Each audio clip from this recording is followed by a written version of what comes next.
don't leave me behind this time. Just think, more families can join us for the Walk Run In Festival with food, music by Liquid Pleasure, and lots more. All at the Angus Barn on Sunday, October 13th to raise funds for mental illness research. Don't forget, just like the sign says, go to walkforhope.com to sign up now. Caesars Sportsbook is the only sportsbook app with Caesars rewards. Win or lose, every bet you place brings you closer to perks only Caesars can offer. Hotel stays, bonus bets, game tickets, and more. Download the app using the promo code Radio1000 and you'll place your first bet today. If you win, great. If not, you'll get it back as a bonus bet up to $1,000. Must be 21 plus and physically present in North Carolina. New users only must register using eligible promo code. First bet after registration must qualify. Max bonus bet $1,000. Bonus bet expires 14 days after receipt. Void where prohibited. See Caesars.com/promos for full items. Tribal Casino Gaming Enterprise is a licensed operator by the North Carolina State Lottery Commission. Know when to stop before you start. Gambling problem? Call 1-877-718-5543 or visit morethanagame.nc.gov. Homeowners, listen up. The Fed has taken action, lowering rates for the first time in years, and Loan Pronto has followed suit by lowering mortgage rates big time. Hey, it's Dennis Cox for Loan Pronto. Loan Pronto just locked in a homeowner at 4.59% APR, the lowest in 2 years. Whether you got your loan last month or last year, it's time to call Loan Pronto and dump that high rate loan. You can lock in a lower rate with virtually no paperwork and usually no appraisal. There's no limit on how many times you can refi, so get started. Even if you're in process with another lender, give Loan Pronto a call. If you act now, you can even skip your next 2 house payments. Purchase loans available as well, so call now. Get your rate quote in minutes with no hard credit pull and no upfront fees like those other guys. Call 919-381-1760 or loanpronto.com. 919-381-1760, loanpronto.com. Equal housing lender, NMLS 1661781, on approved credit, NMLSconsumeraccess.org. Everywhere you look, things are getting more expensive. So at Consumer Cellular, we're lowering the price for those 50 and up. Now you can get unlimited talk, text, and data for $30 a line when you buy 2. That's just $60 a month for 2 unlimited lines. So if you're 50 and up, make the switch and save. Come on, you've earned this. Call 1-888-FREEDOM or visit consumercellular.com today. Requires 2 lines of service, age validation, and credit approval, subject to system and area limits, taxes, and other fees apply. At Take 5, we're faster than you think. That means we'll change your oil and have you back on the road faster than it takes for your half-calf heavy cream mocha latte to get cold. Just sit back and relax while our fast, friendly team does all the work. Take 5, the stay-in-your-car 10-minute oil change. Appointments now available at participating locations. This hour of the Triangle Sports Leader is powered by Ritchie Law Firm, North Carolina's injury lawyers. Visit GotBryan.com. That's GotBryan.com. WCMC-FM HD1 Holly Springs. The 1-1 up and in. 2 balls and a strike as Lindor bent his back to get out of the way. It's Marte at third. It's Taylor at second. It's Alvarez at first. Phillies 1, Mets nothing. Bottom of the 6th. Infield in. Estevez kicks, fires. Swing and a drive. Right center field. That one back. Gone! It's gone! Francisco Lindor. A grand slam. What a moment for the Mets shortstop. And they're going bananas at Citi Field. And he just casually trots around the bases like, yup, I did it. It's 4-1 Mets. Yeah, that's the thing that happened yesterday. And that series is over. The Mets have eliminated the Phillies 3-1 in that National League Division Series. Padres and Dodgers are going to go the distance. That game will be tomorrow in Los Angeles. Yankees have a 2-1 lead on the Royals. That series will go to Game 4 tonight in Kansas City with KC trying to stay alive. And the Tigers have taken a 2-1 lead, and they will host the Guardians, I guess, this afternoon with a chance to end that series in 4 games. So, yeah.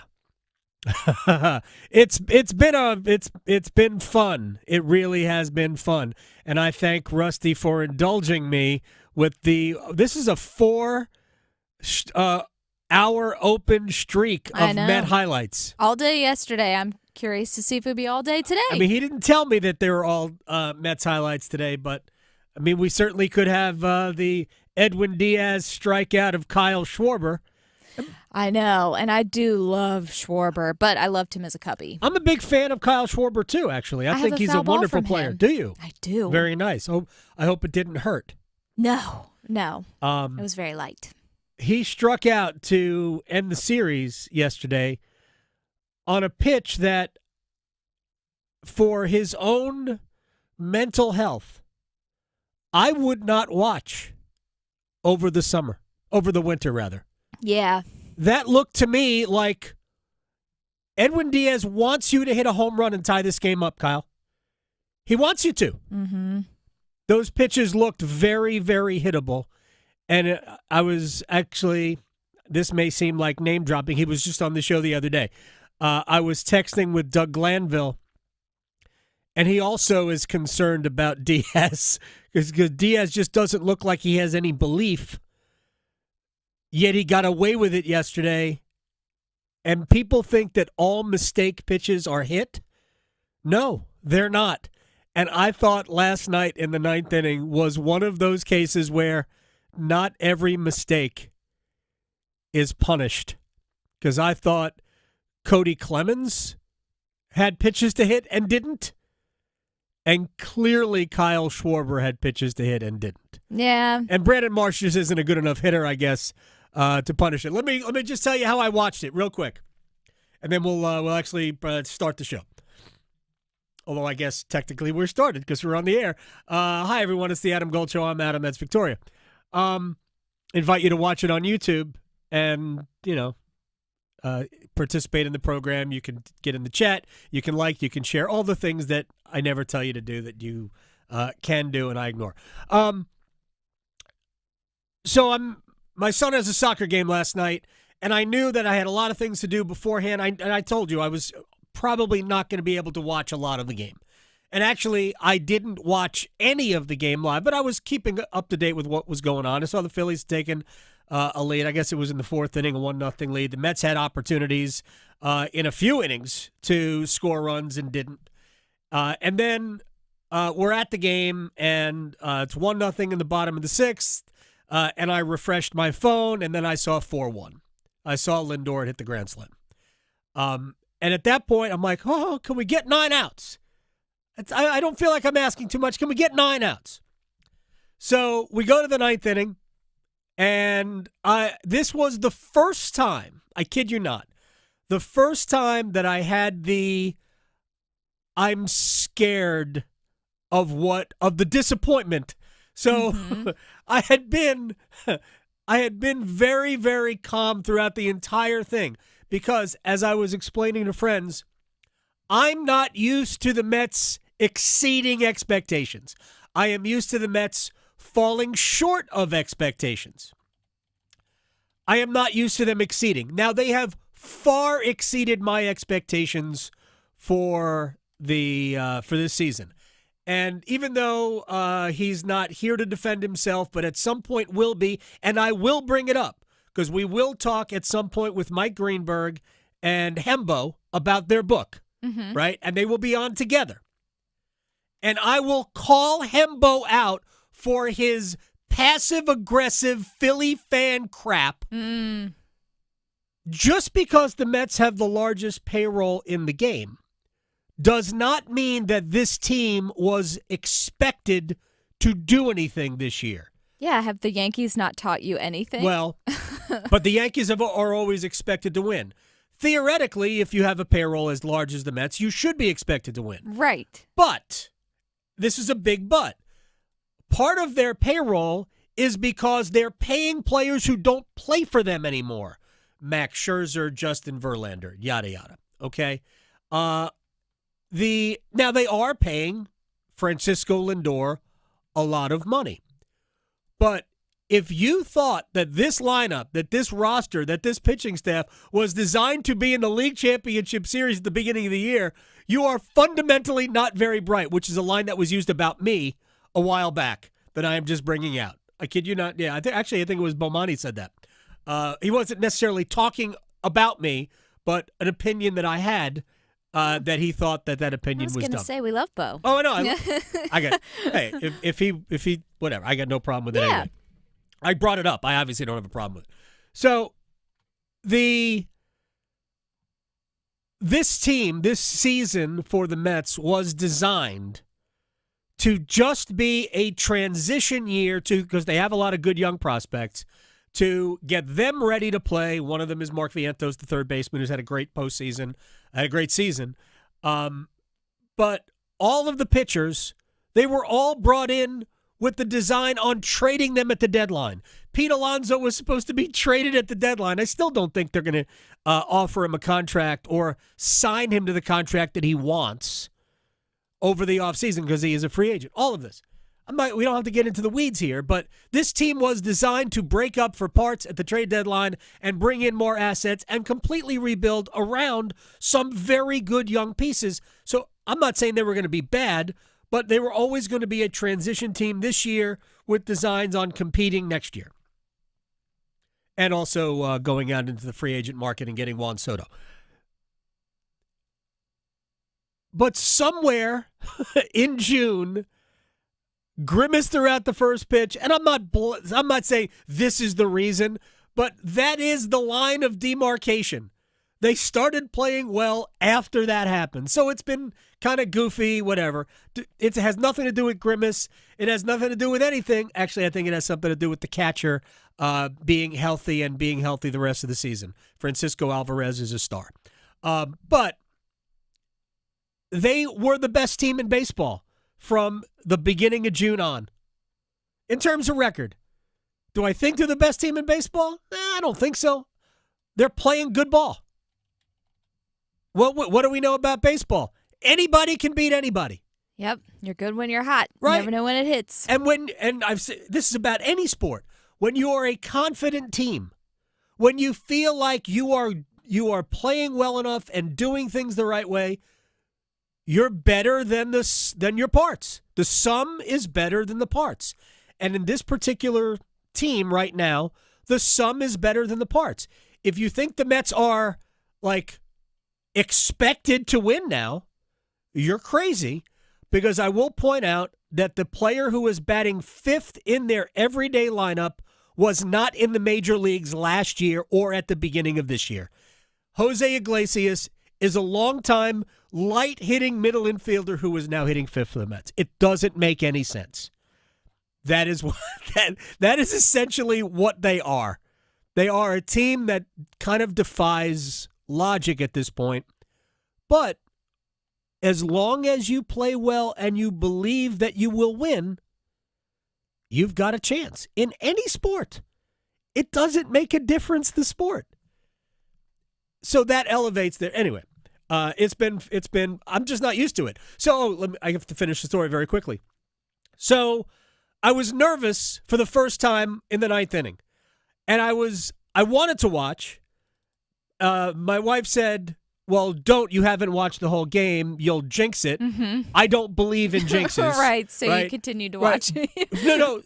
I didn't watch. Oh, okay. I didn't watch the ninth inning. I did it eventually, but I didn't watch the ninth inning live. Yeah. Because honestly, I didn't want to be hurt. Mm-hmm. So I'm back. I'm completely back. I can't even promise that I won't be mad if the Mets don't beat the Dodgers or the Padres. Such a roller coaster to be a fan. It's incredible. Mm-hmm.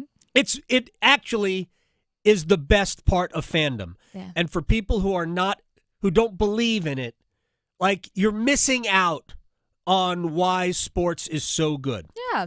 But it had been a minute since I'd put myself in that position. Yeah. So what I did was I answered some email.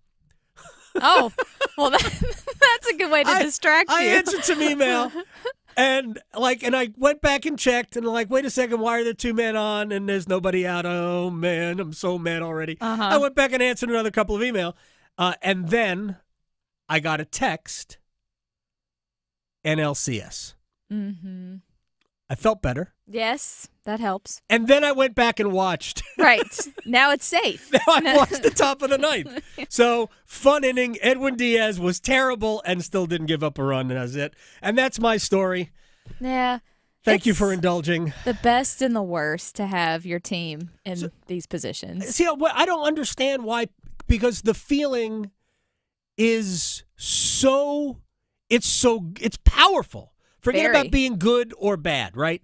It's just, it can be draining in a good way, draining in a bad way.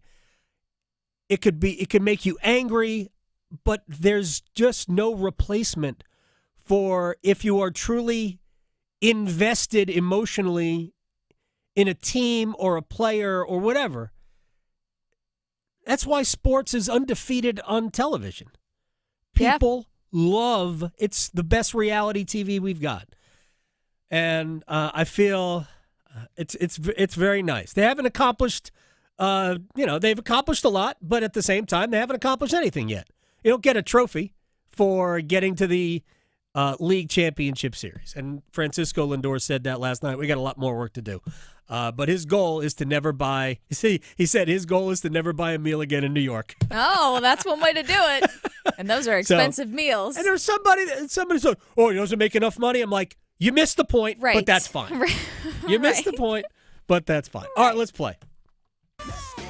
I don't even know what we're going to talk about now. I'm talking about the Mets again for there is football tonight. For 10 minutes. We do have football tonight. We have the 49ers and the Seahawks in Seattle, and frankly, I'm not even sure what's wrong with San Francisco other than, well, yes, they don't have Christian McCaffrey or haven't. And they've been a little bit banged up, but they've had double-digit fourth-quarter leads twice. They're 3-2. They're 3-2 or 2-3, one of the two. But they should be. No, they're 2-3 because they lost at Minnesota too. Yeah, they're 2-3. But they should be 4-1. Mm-hmm. You can't lose double-digit leads to two teams that are not going to be in the playoffs. Yeah. One of which is in contention to be actually both are in contention to be bottom 5 teams in top 5, bottom 5. I'm not saying whether or not either is in the bottom 5, but the Rams and Cardinals aren't any good. Oh, no. And you lost double-digit leads to both of them, and they're in your division, which kind of important tiebreaker. Cardinals are like trap games for some teams. Yeah, we thought they'd be a trap game for Washington. Oh, yeah. Washington did not get trapped at all. We'll talk to Ryan Wilson of CBSSports.com about the NFL at the bottom of the hour. We'll talk about a little bit about the Panthers, a little bit about the incredible story going on in Washington. They play. It's not a great weekend of NFL football, to be honest. Actually, tonight's game is a good one. San Francisco and Seattle is a good one. These are two teams that are going to be fighting at the top of the division, I would assume, if San Francisco wants to wake up. True. Right now, Seattle has the upper hand. Seattle is also an underdog at home. I wonder if Brock Purdy's injury is worse than what they say. The numbers say but the numbers say he's playing well. Right. So why aren't they running the ball better? They should. Right? Why aren't they? Brandon Ayuk, what are we doing? Where's their defense better? Yeah. Those types of things. But it's not a great weekend of NFL football in terms of the matchups. Washington at Baltimore is awesome. Detroit at Dallas. Dallas has won the last 6 from the Lions, some of which have been kind of controversial. Just by the hair of their chinny chin chin. Remember last year they had the crazy play at the, was it for a 2-point conversion or for just late in the game? They scored a touchdown, but it was ruled for an ineligible player downfield. Like somebody didn't report as an offensive lineman. I remember that with the Lions. Yeah, no, that was Lions. That was a great one. That was a Lions problem. Such a good game for the Lions. Buffalo at the Jets. Yeah. Is that even a good game? I'm not even sure. Yeah. It should be. I know. It's in New York or Jersey. By the way, the Jets announced they have a new play caller. They do. Yeah. Mm-hmm. Whatever. Yep. Aaron Rodgers has said, I have nothing to do with Robert Saleh. Yeah, okay. Look, I actually saw what he said to Pat McAfee. Look, I'm no Aaron Rodgers fan. I never called him a liar, but listening to that, it seemed plausible to me. It seemed like maybe he didn't have anything to do. Maybe this was a Woody Johnson didn't like Robert Saleh deal, and I'm firing Robert Saleh, even though Robert Saleh ain't really the problem. with the Jets. It's their offense is not good enough. Yeah. Maybe the awkward hug was the scapegoat, so Woody could do it. Yeah. And everyone would think it's Aaron. Aaron is not happy with Robert Saleh. We're going to get rid of him. We got to get him out. So, Panthers play the Falcons at Bank of America Stadium. So with their skeleton crew of a team. That is apparently a thing. I made a tweet that we got to get Sir Purr out there because we got nobody. The injuries are just piling up on the Panthers. Yeah, they are. And this injuries are a factor. Injuries are a factor with any team when you play football, especially if you are not a good team to begin with. But herein lies the problem. And I don't know how much we have focused on this because we spend so much time talking about Bryce Young, wide receivers, right? All of this. What we're seeing with the Panthers, go back and look at their last 5-6 drafts. What we're seeing is the results of poor drafting. Bad decisions. There are so few players from the last 5 years in the David Tepper era, and this is not David Tepper's fault, by the way.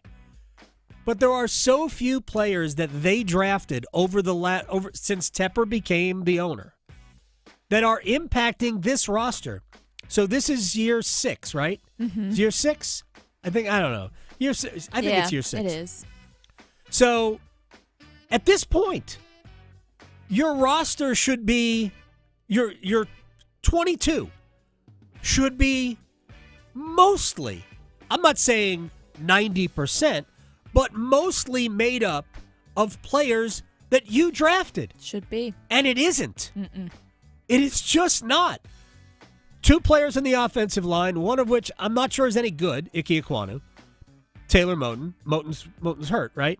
So you have somebody else, and I guess the guy they brought in from Green Bay wasn't drafted by the Panthers, obviously.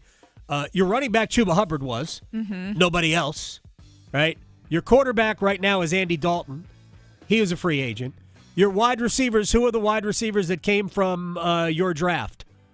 Liggett. Right. That's it? Yeah. Right? The tight ends, whatever. I mean, Sanders, I hope he has a future. Trimble's hurt, but not that good anyways. Okay. Ian Thomas, same deal. So impact players, no. Defensively, I mean, Derek Brown, but he's hurt. But what my overall point is that there are so few players that they drafted that factor in any game. If the draft is the lifeblood of a football team, that's the problem. That's why they can't overcome injuries, because you don't have any usable depth. And you just cannot go this long without being productive on that 3-day period in April. You just can't. And the Panthers are paying the price for that. So until that has to improve, as well as everything else has to improve. But again, this is something that we have talked about, but maybe we don't spend enough time focusing on because we're always worried about the quarterback, which, look, you can win. You don't even have to draft your quarterback. You can pick your quarterback up off the trash heap. Yeah. Tampa, Minnesota. Right. I mean, Kirk you Cousins can draft is your still out there. right. You can draft your quarterback last. Mm-hmm. San Francisco. Get them off the couch. Right. So the Panthers have done a terrible job on everything. Drafting. All right, we are going to talk a little ACC basketball today as well. And Brendan Marks for The Athletic, who covers Duke and Carolina.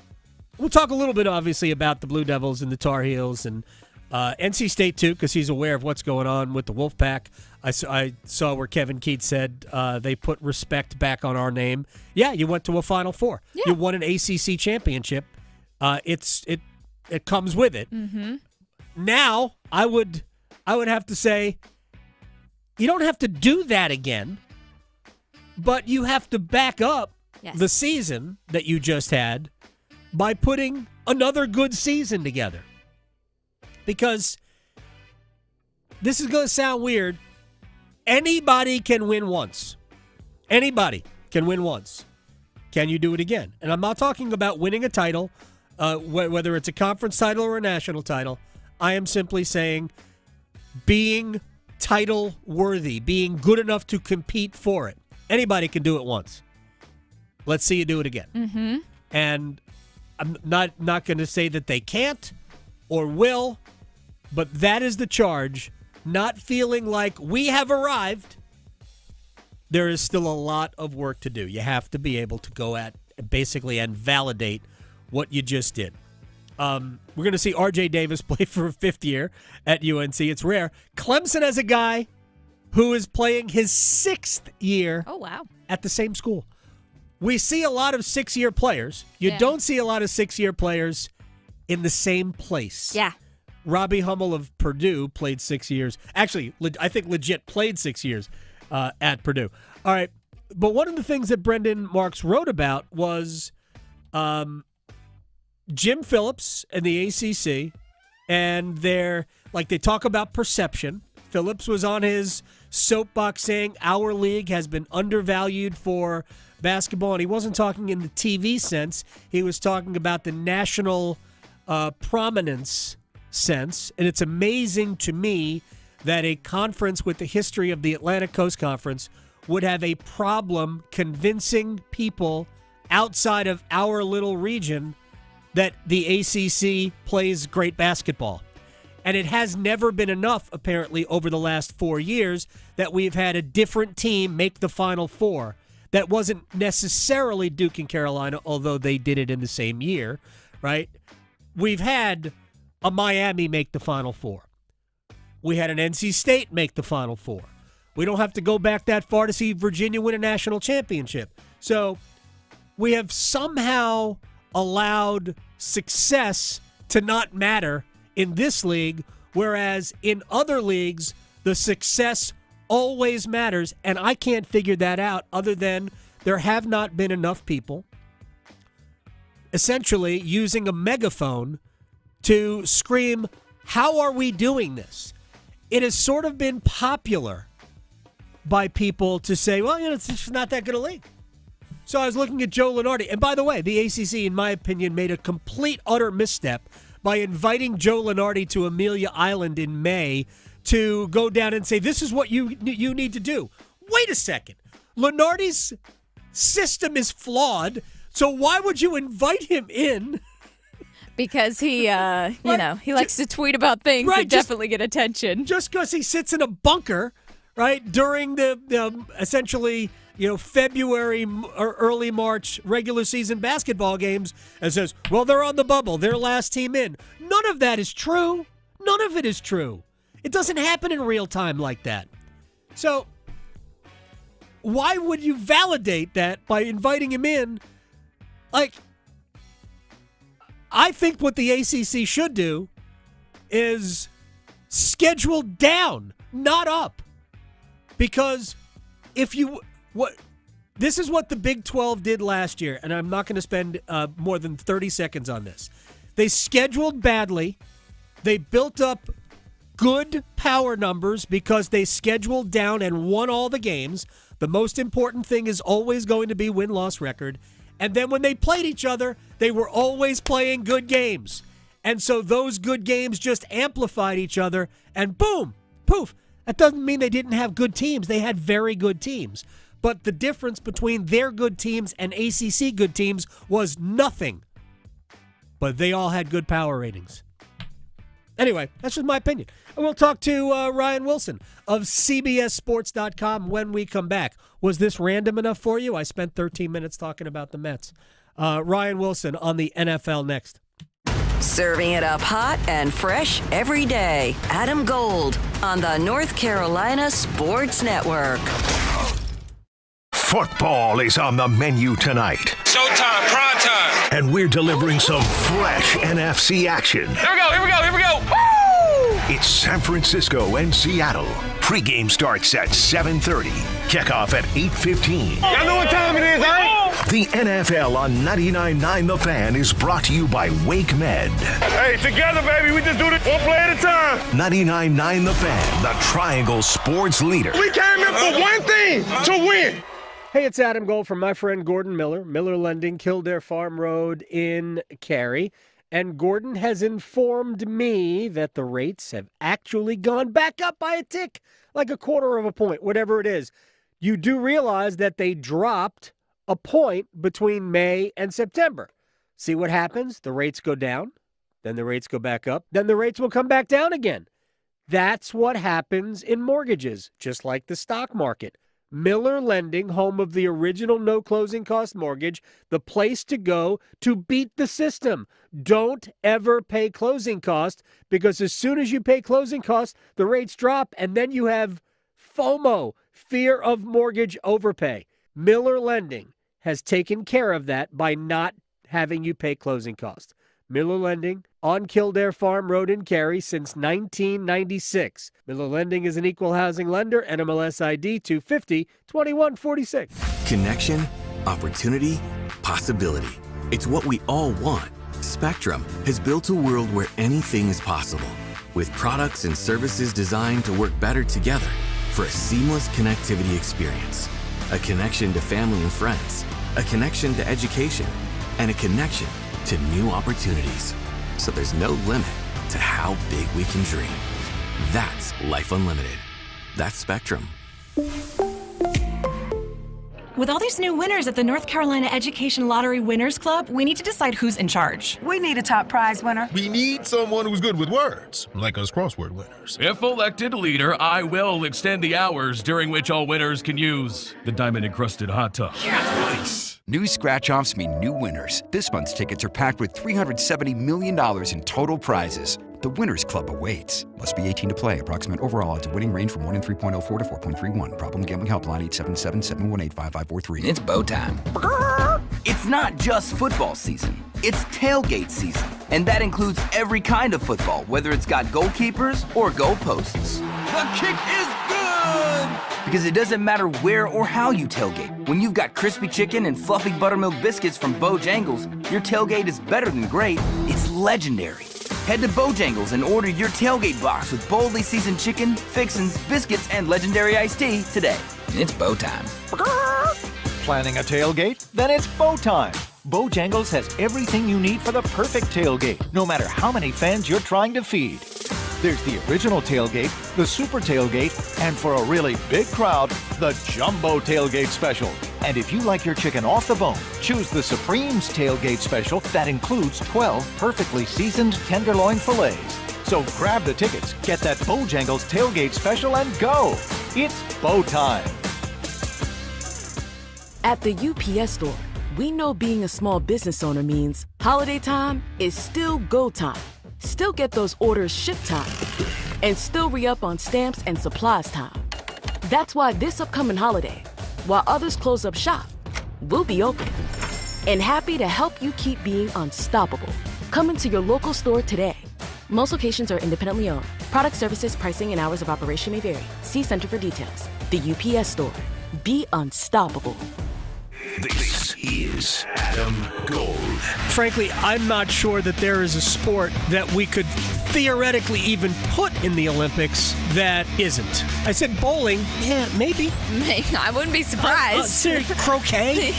Lawn darts? I'm waiting for cornhole. Oh, there's somebody that thinks, yeah. The Adam Gold Show.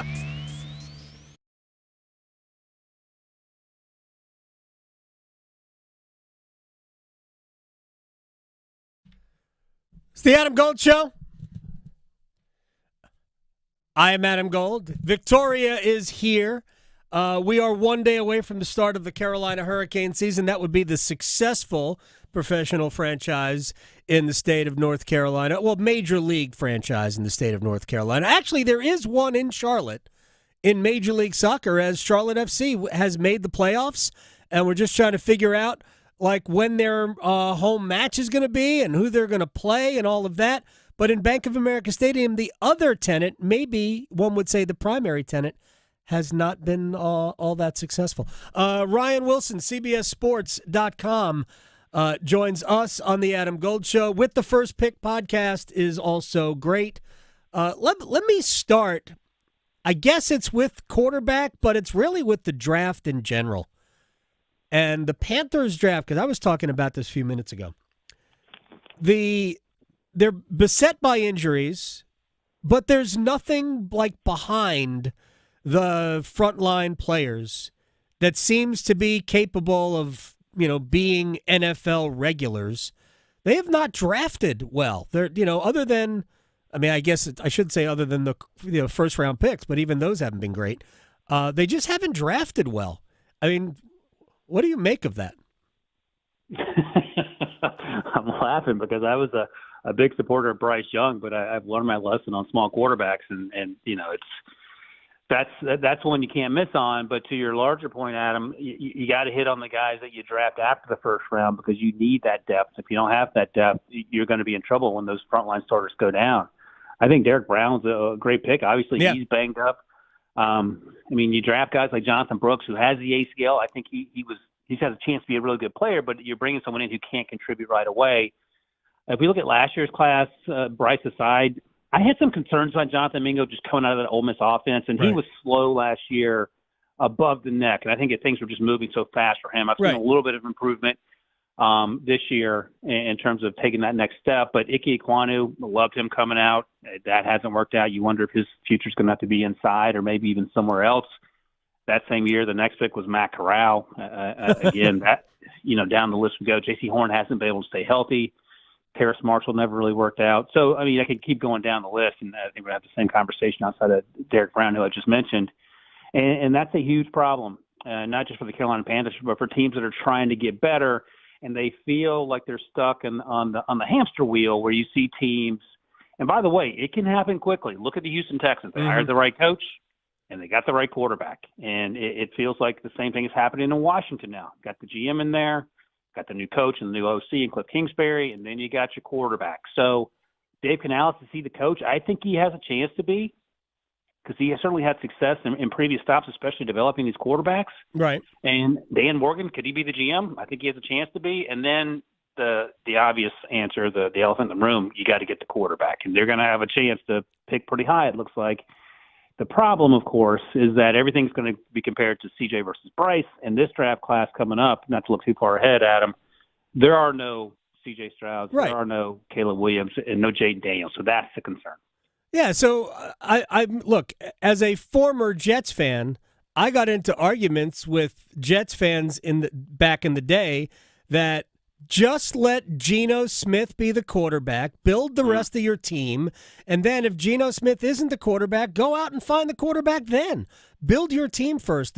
I thought the Panthers did it backwards from the beginning, and not to mention, not only did they do it backwards, but they got rid of assets that would have helped the quarterback. If they had just waited a year, not that you were going to pick first overall, but there obviously were other quarterbacks in the draft. Heck, they could have just targeted the local kid, the Charlotte kid in Drake May, who I'm going to say I think New England is making a mistake by putting him in the same position that Bryce Young was in, with no weapons and no offensive line and no hope to be successful. I don't know what they're doing up there. Gerard Mayo can't be in that kind of under that kind of pressure to win now. I really don't get it. But I just think the Panthers did it backwards, and I think you pay for it when you do it backwards.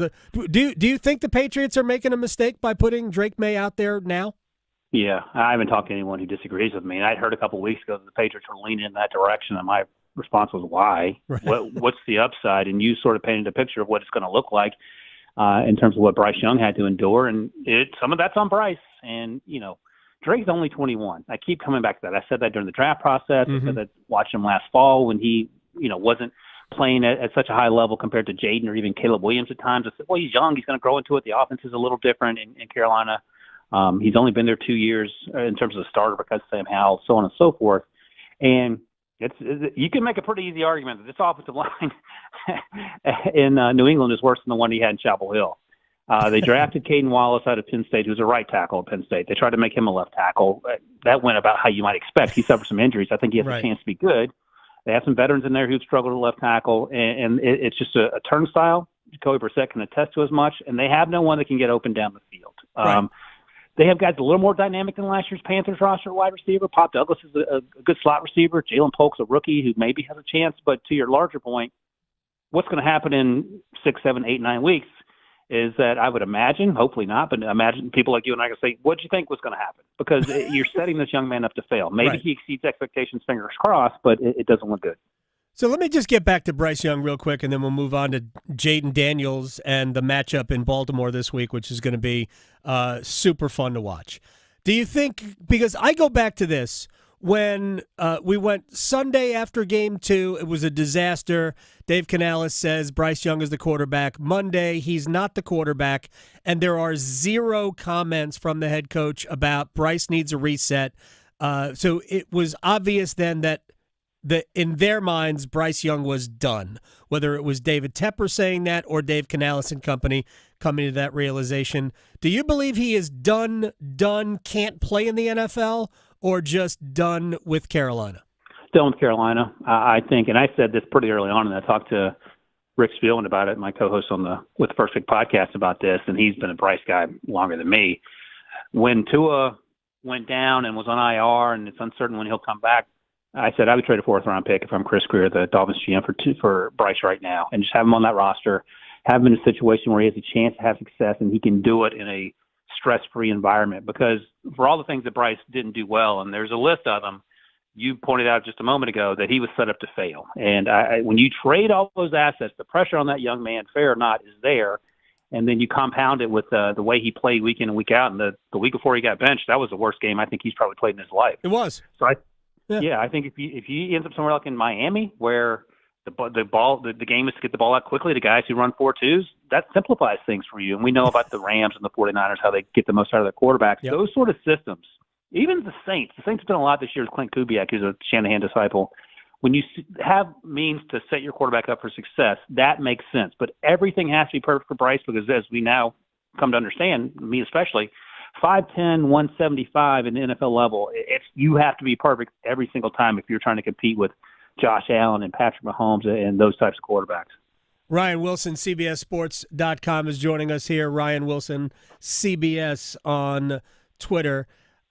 It's funny. If he had just improved by 15% over last year, I don't think we're having this conversation.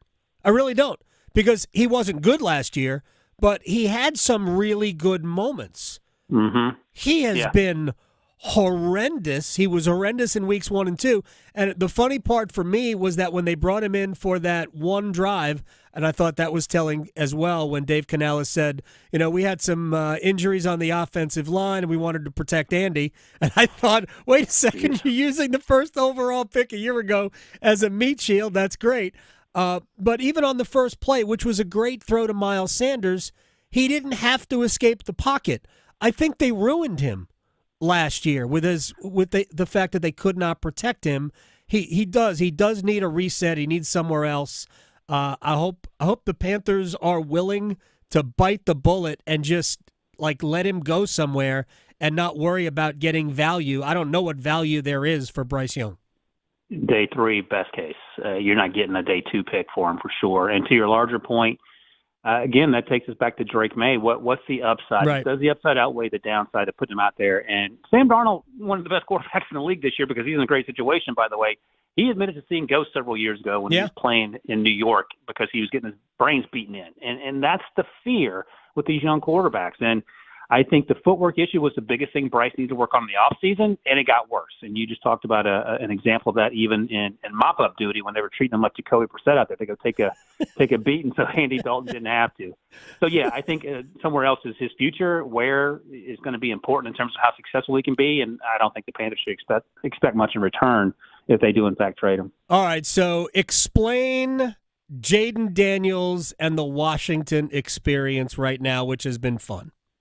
Oh, so much fun. And one of the things about Jayden that is interesting, but the concerns about Washington, in addition to the young quarterback coming into the season, was that their offensive line had some issues, especially at left tackle, and they drafted a kid out of TCU, Brandon Coleman, who's had to play.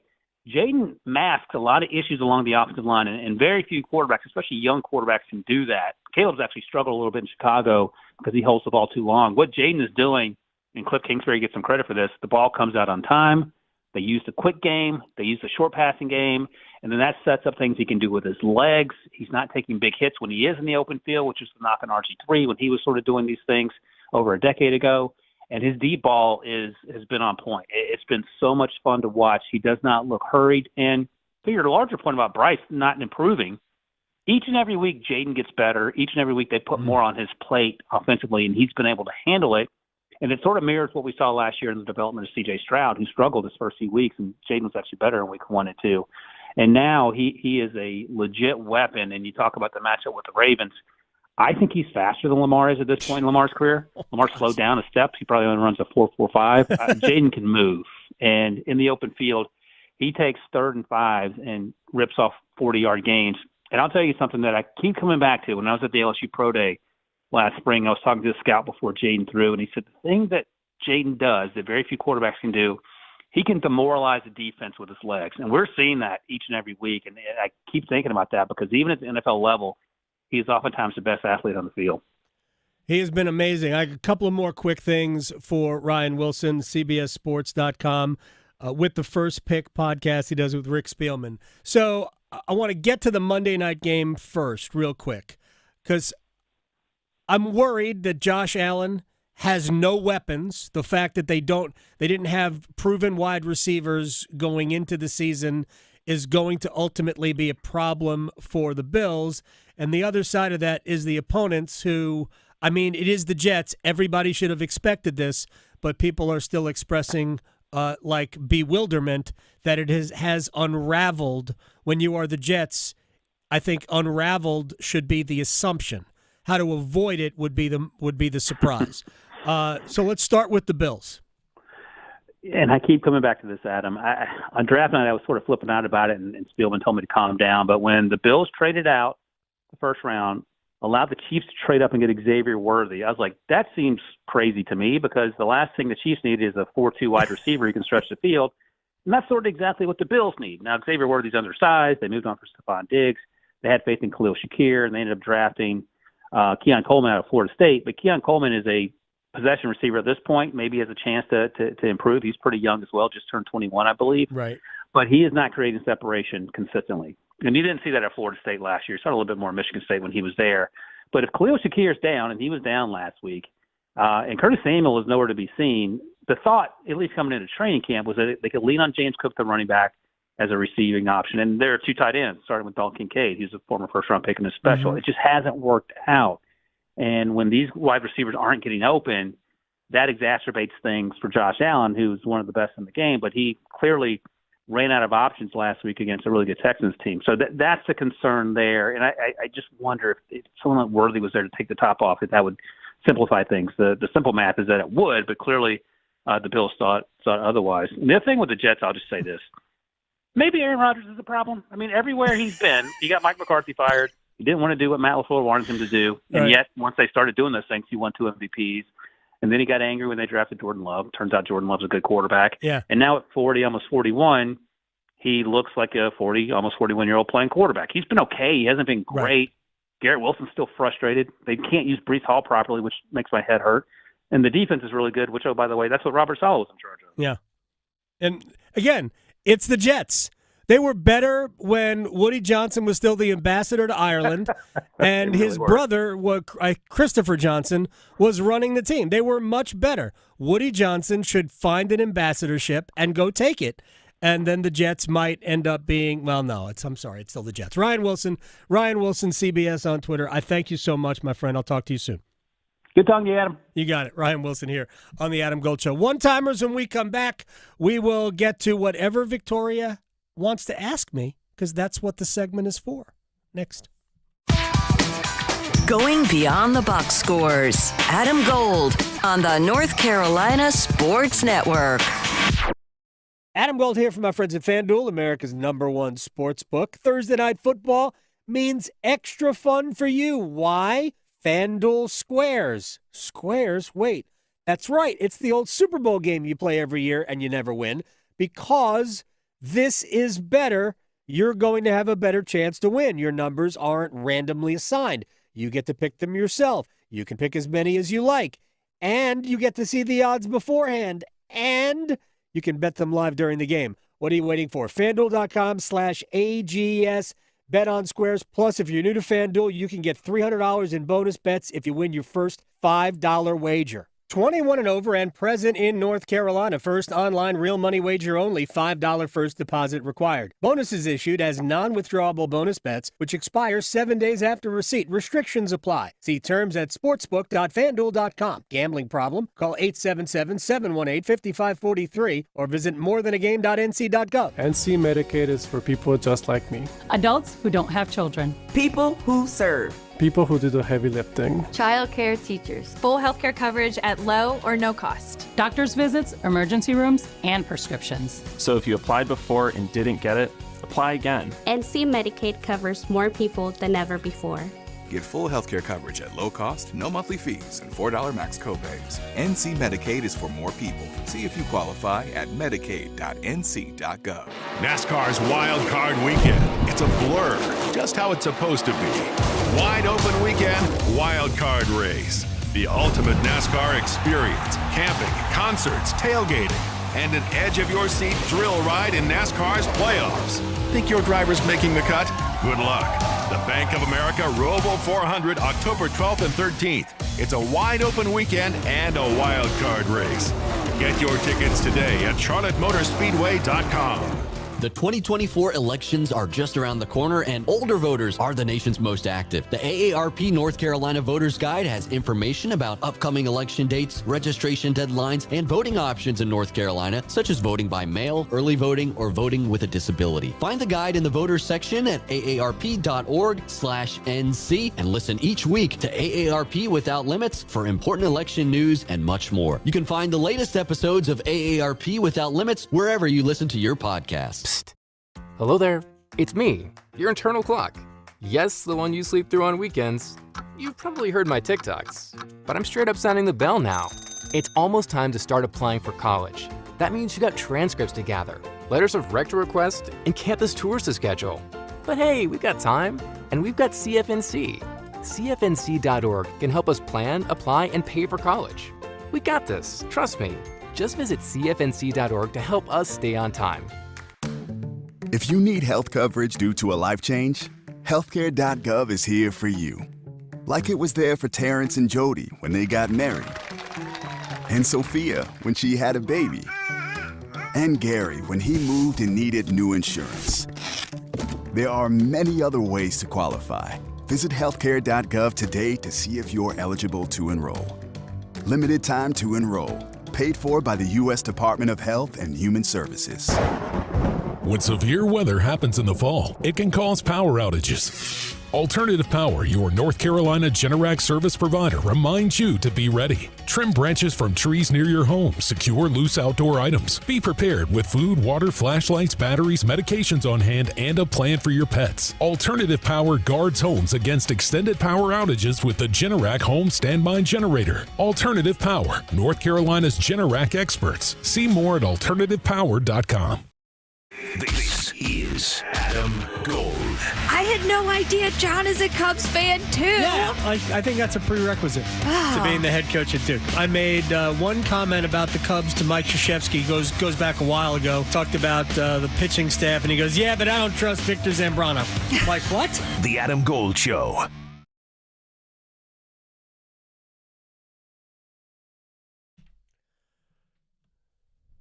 It's the Adam Gold Show. I am Adam Gold. Victoria is here.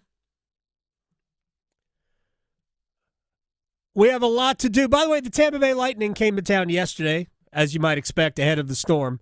And if anybody is a Weather Channel watcher, the storm hit hard on the west coast of Florida, the Gulf Coast of Florida, really hard.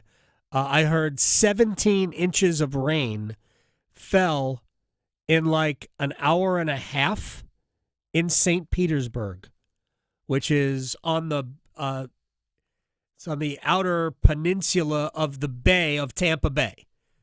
So Tampa St. Pete is an airport, and I guess it's a media market, much like Raleigh Durham is a media market, in spite of being two separate cities.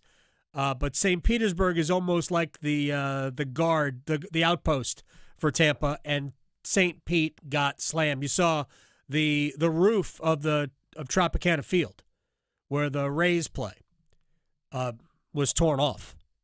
So the steel structure is still there, but the fabric that covers it, which was supposed to be stronger than glass.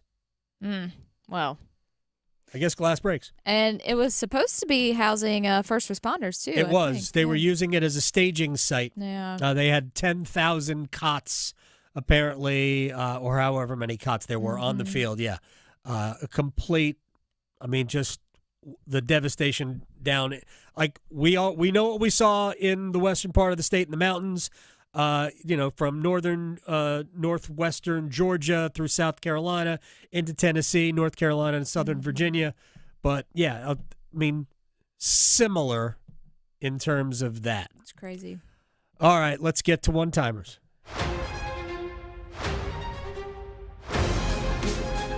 Okay, so we have a football game tonight. So kicking things off, it feels like the San Francisco 49ers have kind of already spent their, quote, dumb loss games already in this season. So does this game have an underlying pressure, especially looking at their upcoming schedule, because they have the Chiefs, the Cowboys, the Bucks, and then the Seahawks again? Yeah. Working in San Francisco's in their behalf are two things. One, I think we look at them and go, well, you're a good football team. So that schedule in front of them is difficult. But because they're a good football team, whoever they're playing at that time is also going, oh, man, that's going to be a hard game to win. Mm-hmm. So let's just say they can go 2-2 in that stretch.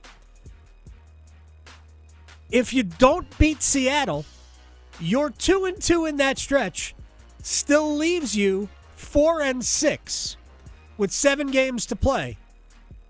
You're probably not getting in unless you plan on winning the division at 9-8. So, yeah, it's kind of hard for them if they don't win this game. Now, they could go 3-1 in that. Heck, they could go 4-0 in that stretch. Yeah. So I think they are good enough to beat anybody in the league when they're right, but right now they're not right. They are favored on the road in Seattle, though. 3.5-point favorite. I was surprised. Interesting. I was surprised. Yeah, that is interesting. Well, speaking of pressure, but moving to basketball, because ACC tip-off is going on right now. It is. Is there more pressure? You kind of touched on this earlier. Is there more pressure on NC State's basketball team, not only because of their run last year, but maybe more eyes being on them because the football team's kind of been disappointing this year? It's certainly, there is, they, yes.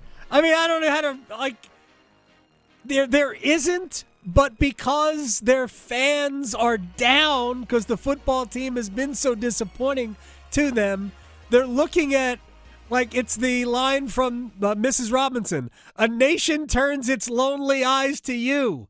Please, state, Michael O'Connell, save us from this doom. Yeah, unfortunately, it plays a factor. So we'll come back. We'll take another look at the news of the day next. Serving it up hot and fresh every day. Adam Gold on the North Carolina Sports Network. Hey, it's Adam Gold from my friends at FanDuel, America's #1 sports book. Everybody's obsessing with Week 6 of the NFL. I, however, am thinking about my guys, the boys from Queens, maybe eliminating Philadelphia today in the division series in Major League Baseball. So how will I self-medicate? Maybe I will choose Philadelphia to win the series plus 205. That's how some of our minds work. And by the way, if I'm right and I'm a new customer and I place a $5 wager on it, I can get $300 in bonus bets guaranteed if I win that $5 wager, even if I don't want to win that $5 wager. FanDuel.com/Adam Gold. I hope you followed all that. FanDuel.com/Adam Gold. 21 and over and present in North Carolina. First online real money wager only. $5 first deposit required. Bonuses issued as non-withdrawable bonus bets, which expire 7 days after receipt. Restrictions apply. See terms at sportsbook.fanduel.com. Gambling problem? Call 877-718-5543 or visit morethanagame.nc.gov. Get in zone, AutoZone. Welcome to AutoZone. What are you working on today? My check engine light's on? That could hurt your gas mileage. The AutoZone free Fix Finder service can help find the fix for free. Get in zone. This whole report for free? That's right, printed and on your phone for free. Get in zone. But what if the fix is too tough? We'll recommend a local shop. Fix Finder, only at AutoZone. Get in zone, AutoZone. Restrictions apply. The Pack family knows Sammy's Tap and Grill is your one-stop shop for brews and bites, serving up good times for almost 25 years. Sammy's has over 40 beers on tap, so you're guaranteed to find your perfect pint and house-made food that's touchdown-worthy. For the game, Sammy's got you covered with over 60 TVs, plus you can bring your own mascot. Sammy's is pet-friendly. Come find your people at Sammy's Tap and Grill on Avon Ferry near campus. Great beer, delicious food, TVs galore, furry friends welcome. Visit Sammy'sTapGrill.com for daily specials and beer lists. It's Tim Donnelly for Window Nation. Right now, buy 2 windows and get 2 free. Plus, pay nothing for 24 months. Hurry! Sale ends October 31st, so schedule an in-home estimate at 866-90-NATION or visit windownation.com. Here's Megan with Parkway Sleep Centers. Are sleepless nights affecting your life? Parkway Sleep Health Centers can help. We've treated sleep disorders in the Triangle and beyond for over 20 years. We offer sleep studies, office visits, CPAP machines, supplies, and more. And our streamlined process allows us to see you sooner and usually saves hundreds of dollars. End sleep problems. Live your best life. Experience the Parkway Sleep difference. Visit parkwaysleep.com and start your journey to better sleep today. Parkway Sleep Health Centers. Sound sleep. Sound health. Hey, North Carolina, it's State Fair time, October 17th through the 27th in Raleigh. Homegrown happiness awaits. 11 days, just once a year. Come out and celebrate what's great about North Carolina. We've got the best deep-fried delights, the most blue ribbons ever, nearly 100 thrilling rides, and surprises around every corner. Bring your friends, bring your family, but most importantly, bring your sense of adventure. Get your discounted tickets now at ncstatefair.org. See you at the fair. Adam Gold here from my friend Dr. Lori Travers at Travers LASIK, and twice in the last week, people have asked me about my experience at Travers LASIK, and I have said, well, if you want 20/20 vision and you want to get rid of glasses and contacts, I think it's a great idea. 919-510-6830, traverslasik.com. 2-year, 0-interest financing is available, about 5 minutes per eye, totally painless. 919-510-6830. Travers LASIK, see what you've been missing. This hour of the Triangle Sports Leader is powered by Ritchie Law Firm, Raleigh's injury lawyers. Bounces his way into the end zone. Touchdown! Visit GotBrian.com. That's GotBrian.com. WCMC HD1 Holly Springs. Take us with you on radio, web, app, Alexa, and YouTube. 99.9 The Fan, the Triangle Sports Leader.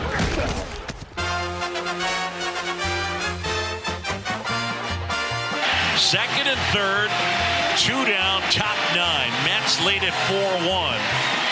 Diaz and the Mets, a strike away. Schwarber waits. Diaz has the sign. Here it comes. Swing and a miss. Struck him out. And the Mets will move on to the National League Championship Series. This amazing, improbable run continues. They mob Edwin Diaz between the mound and the plate, and they mob Francisco Lindor to the left of second base. The New York Mets advance to the National League Championship Series.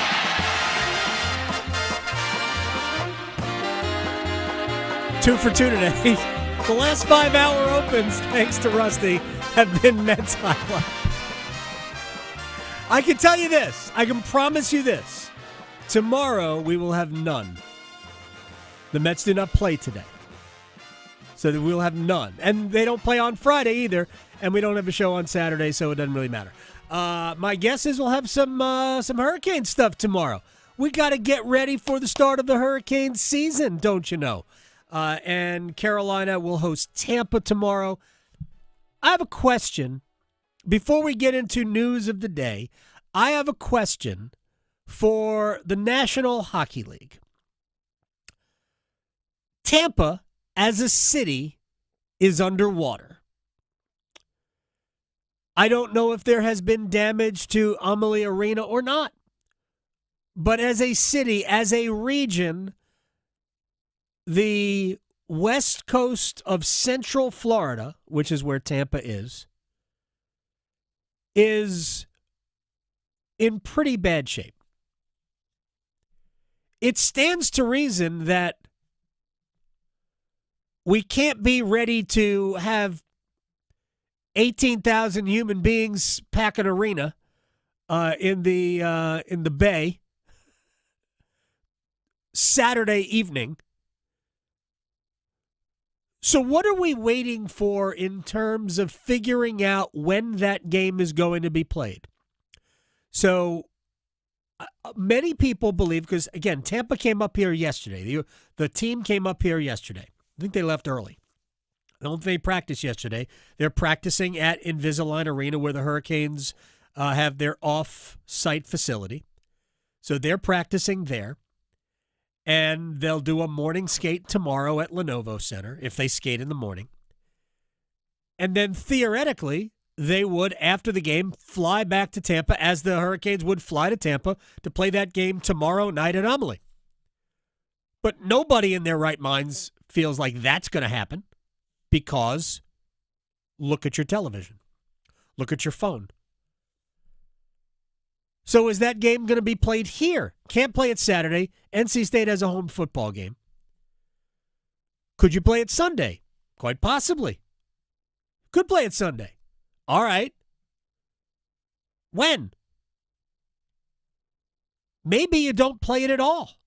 Maybe you find a pocket during the season where the two teams, I don't know, maybe come back from the All-Star break a couple of days earlier and play that game in Tampa, which would be the least disruptive to a lot of things. It would allow the Lightning a couple of days extra to take care of, like, human needs for family or whatnot back home. It also wouldn't say to the Hurricanes, all right, your home game in March, which I'm sure is, if not a sellout, close to a sellout, we're going to play that one in at 11 o'clock tomorrow morning or Sunday morning, which would automatically mean a lesser crowd and whatever. That shouldn't be the most important thing, but it's a thing. So the least disruptive thing to do probably is to not play the game at all Saturday and schedule a postponement, reschedule that game for later in the season when it is at least somewhat convenient for both teams. That to me would make the most sense. I realize if you do that, you have to get with the Players Association and the two teams involved and all of that. But to me, that makes the most sense. Don't play it Saturday night in Tampa, obviously. And don't play it Sunday here. Simply delay it. We'll play this game in, I have to look at the schedule. You have to look at both schedules. But if there's an opportunity to play that game somewhere else, play it. That's what you should do. But we're 48 hours, 54 hours away from the game, and nobody said anything. Come on. Nothing. Let's go. Let's be adults about this. Yeah. That's what the NHL has said. All right, let's take a second look at the news of the day, shall we? All right. I mean, is there anything more important than the fact that the Mets beat the Phillies yesterday? Is anything? No, of course not. The first pick in, I guess, Sandy Alderson, who was a longtime executive with the Oakland Athletics, and actually in his, I think, second go-round with the Mets, first guy he drafted or oversaw the draft of was Brandon Nimmo, who's a left fielder now for the Mets. He was drafted in 2011. I think he was the 7th overall pick. Drafted, he was the only ever first-round pick from a Wyoming high school. They don't even play high school baseball in Wyoming. Kid you not. Anyway, Brandon Nimmo was asked after the game in the celebration, have you allowed yourself to think ahead? Yeah, 100%. We think that we've got as good a shot as anybody, and we've thought that since the beginning. You know, we've been playing really, really good baseball for 4 months, and so we thought if we could just get our foot in the door, we've got a good chance against anybody that we play, and we still believe that. So this is amazing, and we're gonna soak it in, and we're gonna enjoy this, and this is gonna be celebrated. But it is just the next step in the journey. And we have no intention of just, settling here and laying down. And we're going to go out, we're going to give it everything that we've got. We still think that we're an amazing team who has a great shot to win this whole thing. So we're going to go give it the best shot that we have. If you watch baseball, every team has a chance. If you've made the playoffs, I got into, it's not an argument, a discussion about the fact that it has been a little bit more challenging on teams that have been sitting around for a week. So the Phillies' first playoff game was Saturday. Their last game of consequence was, I would say, easily more than a week before Saturday. Yes, they played a final game on Sunday of last week, but ultimately they were sitting around doing nothing. Right. And then baseball, like a lot of sports, but baseball is a rhythm game, and you're used to playing every day, and it definitely is a disadvantage to not play for 5 days. There's a track record even, like over the years, where teams who have had to sit out. We had the 5 seed and a 6 seed last year play for the World Series. Yeah. Rangers, I believe they were the 6 seed, beat the Phillies, who were the 5 seed. Right now, the Mets were the 6 seed. It's possible they could play the Tigers, also the 6 seed. Right. That would be ridiculous. That'd be fun. Right? My solution, and John Manuel, who joined us last week, my solution to that is this. Manuel was earlier this week. Manuel was talking about shortening the regular season to 100 games. Like you're just not going to get teams to sign off on lopping 31 home dates out and two to 2.5 months of the regular season. But you could shorten the regular season by 1 month. 1 month. You could start the season in maybe even a shade more. You could start the season in the second week in April, which is when it used to start, because they used to play more doubleheaders. And you could end the season Labor Day weekend and simply have more playoffs. The networks love playoffs. ESPN's ratings for the first round, the wild card round, these best 2 out of 3, and they only had one series go 3. So where they could have had 12 games, they had, 9. Right? So they didn't have 12 games. The ratings were all like 20 to 25% higher this year than they were a year ago. People love playoffs. And keep in mind, they were playing games during the day, during the week, and they still had great viewership. Right. People at work sneaking it in. People love playoffs. So a shorter regular season, more playoff games. Who's really mad at that? I'm not. But there are people who are. Anyway, I get it. You want to value the season. I understand. We don't do that in any other sport. We just don't. If you think that the NFL won't expand the playoffs again, we already have 14 of 32. If you think the NFL isn't going to expand the playoffs again to get to ultimately 8 teams in each side, you're crazy, because they will. Because a streamer will come in and say, we'll give you $300 million for a game. And the NFL, that's allergic to turning down money, will take the money. They're already going to expand the regular season to 18 games. Yeah. So, more playoffs. Americans love playoffs. What are we doing? We have playoffs in Major League Soccer. The playoffs are enormous in Major League Soccer. I'm not talking about being, of interest, but 9 teams in each conference in Major League Soccer make the playoffs. soccer fans who grew up watching the European system are aghast. Playoffs? What the hell is that?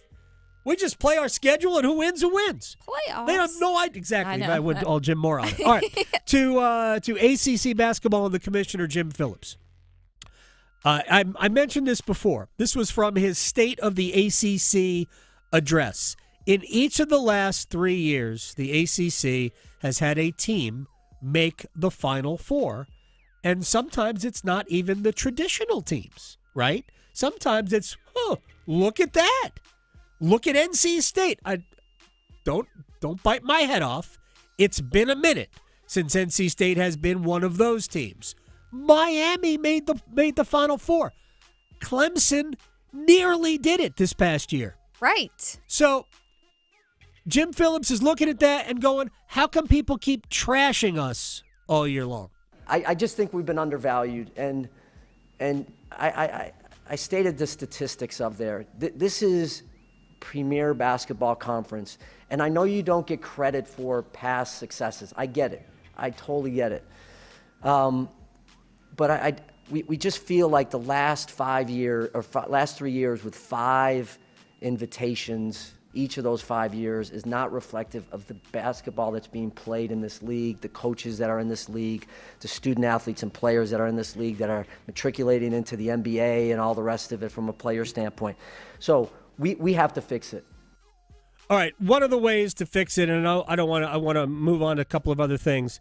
One of the ways to fix it is to shorten the conference basketball schedule. 20 games in the league is too much. I'd argue going back to 16, not even 18, going back to 16, and scheduling a few more good games in the non-conference, and then having a lot of games you think you're going to win, but I wouldn't schedule those games against the 3 teams in the 300s. I would find teams in the 100s that you think that should challenge you and that won't drag your whatever power ratings matter down. But you have to schedule more intelligently. As for you don't get credit for what happened last year, I will just say it depends on the sport, Mr. Phillips, because if you don't think that Florida State was screwed out of a playoff spot in football because in the past the SEC has been dominant and we can't have a 14 playoff without a team from the SEC, you're kidding yourself. That was the reason Florida State got left out, not because they were down to quarterback number 2, but because we can't have a playoff without an SEC team, and the only one left standing was Alabama. That's it. Even though Alabama should have been the odd team out. Sorry, sometimes it happens. We only have 4 teams. But you can, you do get the benefit of the doubt in a sport like football, which is almost entirely opinion-driven. Almost entirely. In basketball, we use metrics. We use formulas that can be complicated, but aren't really that complicated, but that's what we use. We have Ken Palm to help us make our decisions. Whatever, I'm not arguing against Ken Palm. In a sport that uses data, you don't get the benefit of what happened in the past. In a sport that eye test rules the day, we can't possibly have the SEC left out. All right, one more thing, and this will go to Panthers head coach Dave Canales, who has been the MVP for the Panthers this year, Victoria, if you were going to guess, even though they are 1-4 through 5 games, and you'd think they don't have one. Yes. Who do you think has been their best player? Serper. No, I would say Chuba. No, Serper. He might have been. Yeah. But I think coming in second would be Chuba Hubbard. Yeah. So Dave Canales on what he has seen. You know, I've had a chance to just have some one-on-one conversations with him about his mentality, like what makes you tick, you know, and it just goes back to gratitude, where he's come from, you know, and how hard he's had to work to get into American football here, you know, and really just take strides throughout his career while he's been with the Panthers, you know, and then so we come into this system and it just fits him. You know, it's the style and the attitude that we're looking for and the discipline. I think the one thing I could say about Chuba, it's also just running the run the way it's supposed to be ran, you know, and pressing the feet of the lineman, that patience to do it right, and then let the big runs come to you. he has been really, really good. And if I were the Panthers, I would trade him in a minute. And it's no offense. He has become an asset. And when they get to the trade deadline, I would make a list of my assets and I would move them. Sorry. I am that guy. As much as Chuba Hubbard has been good, you drafted Jonathan Brooks for a reason.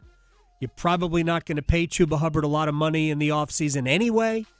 So if Jonathan Brooks is going to be your guy, I would move Chuba Hubbard. Draft another running back to be a backup to Jonathan Brooks. All right, we're going to take a break. Brandon Marks from The Athletic will join us when we come back. We'll get his take on what Jim Phillips had to say yesterday at ACC Operation Tip-Off in Charlotte. Plus, we'll talk about the Triangle Schools. See ya next with Brendan Marks. Going beyond the box scores. Adam Gold on the North Carolina Sports Network. Pack Therapy is in session thanks to First Horizon Bank. It's Tim Donnelly from 99.9 The Fan alongside legendary Wolfpack play caller Mike Glennon. Every episode of Pack Therapy is your chance to get dialed in with inside information on your team. We'll set you up for every Wolfpack game all season long. And we'll break down every contest, what went right and what could have worked better. Plus, special guests to keep Wolfpack hope alive. Follow and subscribe to Pack Therapy wherever you discover your favorite podcasts or watch on YouTube. Hey, it's Adam Gold from my friend Coach Pete DeRuiter, Capital Financial Advisory Group in Apex. And if you want to retire on your terms, you walk into your boss's office and you say, you know what? This rat race for me is over. I don't need you or your salary anymore. I am out of here. I am going to go hike the Appalachian Trail. Actually, I wouldn't do that. I'm going to go sit on my front porch and mix a big pitcher of lemonade and just sit there. I wouldn't do that. You know what? You could do whatever you like because you have enough money to do it because you went to Coach Pete DeRuiter. 888-843-0013, especially if you haven't gone to Coach Pete DeRuiter yet, because he will totally customize a retirement plan for you that will allow you to drink lemonade or hike the Appalachian Trail or whatever it is you want to do on your terms, because you'll have enough money to do whatever it is you want. Coach Pete DeRuiter, 888-843-0013. That total customized retirement plan is a $1,000 value for somebody else. For you, it's free today. Text Adam to 600-700 or call 888-843-0013 for Coach Pete DeRuiter. Did you know every 3 seconds someone is a victim of identity theft? LifeLock wants to give you helpful tips to protect your identity this Cybersecurity Awareness Month. Adding multi-factor authentication, like a text with a security code, is one way to boost your security. But for comprehensive protection, trust LifeLock. LifeLock alerts you to suspicious uses of your personal info and steps in to resolve issues that arise, guaranteed or your money back. Protect yourself with a 30-day free trial at LifeLock.com. Use promo code NEWS. Terms apply. With all these new winners at the North Carolina Education Lottery Winners Club, we need to decide who's in charge. We need a top prize winner. We need someone who's good with words, like us crossword winners. If elected leader, I will extend the hours during which all winners can use the diamond-encrusted hot tub. Yes. New scratch-offs mean new winners. This month's tickets are packed with $370 million in total prizes. The Winners Club awaits. Must be 18 to play. Approximate overall odds of winning range from 1 in 3.04 to 4.31. Problem gambling helpline 877-718-5543. PGA Tour champions return to Prestonwood Country Club October 11th through 13th. See legends of golf like Els, Longer, and Harrington compete right here in the Triangle. Witness the SAS Championship like never before. Introducing the Porch on 18 Hospitality Suite. Your VIP ticket to golfing greatness. Enjoy gourmet food, premium drinks, and the best seats on the course. Get all details and purchase your tickets today at saschampionship.com. SAS Championship proceeds benefit the YMCA of the Triangle. Everywhere you look, things are getting more expensive. So at Consumer Cellular, we're lowering the price for those 50 and up. Now you can get unlimited talk, text, and data for $30 a line when you buy 2. That's just $60 a month for 2 unlimited lines. So if you're 50 and up, make the switch and save. Come on, you've earned this. Call 1-888-FREEDOM or visit consumercellular.com today. Requires 2 lines of service, age validation, and credit approval, subject to system and area limits, taxes, and other fees apply. Injured in a motorcycle accident? Call 1-800-LAW-TIGERS before you call your insurance company. The insurance company wants to pay you the least amount possible. Law Tigers are riders too, so we understand what your bike and gear are worth and what you're going through after an accident. Your case evaluation is always free, and we don't get paid until your case settles. Call 1-800-LAW-TIGERS, North Carolina's motorcycle lawyers. Law Tigers is a network of independent law firms who are members of the American Association of Motorcycle Injury Lawyers. Law Tigers is not a law firm. My mother was very familiar with her neighborhood, but one day she wasn't even really sure where she was at. When something feels different, it could be Alzheimer's. Now is the time to talk.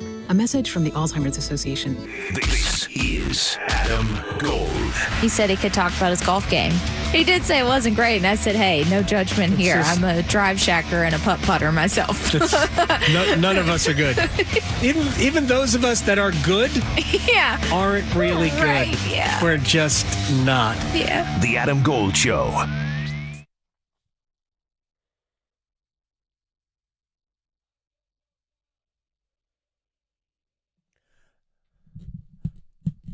It's the Adam Gold Show. I am Adam Gold.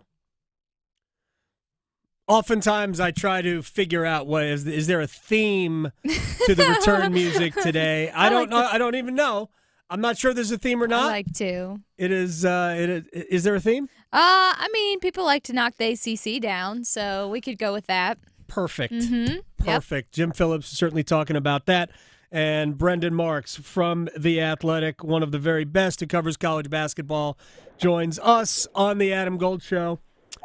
All right, he wasn't quite as defiant as Jim Phillips was during football. He was angry during the football media days. I appreciated that because it was. I thought it was entertaining, but I thought Jim Phillips should have been angry about the way that ACC basketball has been disrespected nationally over the last several years. What do you make of his comments about undervalued? There's really no reason. They have only received 5 bids in each of the last 3 years. I don't think they've had great teams, but they seem to have a lot of teams advance. That says something. Yeah, this is the past 3 seasons. The ACC has gotten 5 teams in each year. It's, the 15 teams in a 3-year stretch. That's the fewest that the league has gotten in a decade. So, and even then, even a decade ago, there were in that span, there were 8 top 4 seeds, and there's only been 4 top 4 seeds in the last 3 years combined. So the top end talent certainly has not been there. And yeah, you're right. If I'm Jim Phillips, I would be upset as well. I think that there have been a number of teams last year. You look at like a Pitt, for example, Wake Forest a couple of seasons ago, who have been right on that cut line. And, essentially because the metrics and the indicators that the selection committee has valued don't say that they're in, those teams don't get the benefit of the doubt. So, Commissioner Phillips was very vocal saying that the league did an extensive analysis this spring, looked at scheduling, looked at the net, looked at essentially how are all of these other leagues getting more teams in than us. So it'll be interesting to see if that translates to the ACC actually getting more in this year. I think the fact that the league is expected to be better top to bottom this year is a better reason why we should expect more teams to be in. Is it better top to bottom? Is that good? Or the fact that it seems, at least based on what I've been able to read and different opinions and different, we'll just say bracketologists, that it does seem still to be Duke and Carolina at the top, and we're not sure that anybody else is really that good nationally, or is that ultimately a problem? Well, you're going to have Duke and Carolina almost every season.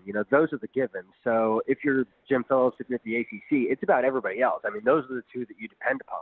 I think, and I'm writing a story about this right now, actually, but I think the thing that you're going to see this year is a return from some of those prominent brands who have been successful at the highest levels in the ACC.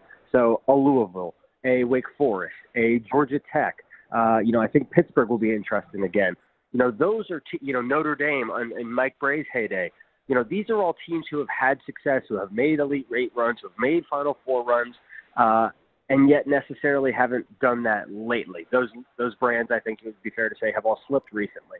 I would expect that to be something of a reversal this season. And as a result, again, I don't think that, any of those teams are necessarily going to climb to the caliber of Duke or North Carolina. But in terms of being NCAA tournament caliber, I absolutely believe that there are, anywhere from 7 to 10 teams in the league who should feel like they at least have a shot going into the season. It would also be good if Syracuse, got back to playing representative basketball to Syracuse's legacy. Brendan Marks is joining us here from The Athletic on the Adam Gold Show at Brendan R. Marks on Twitter. You also wrote yesterday, I read it very early this morning, about the ACC's look-in with ESPN, that there are actually two separate contracts, and that people, and maybe you're directing this to the national folks who have been saying that ESPN is going to beg off the ACC contract. I've never thought they would, but explain why why ESPN really has no incentive to ditch the ACC.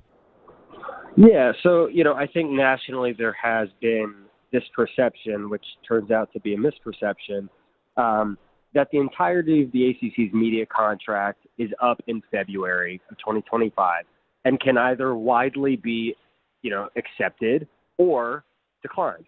And if it were to be declined, which some have predicted or postured may happen, then that would result in the ACC going back to the media rights market in 2027, which in effect would create a situation where some of the ACC's teams could be poached.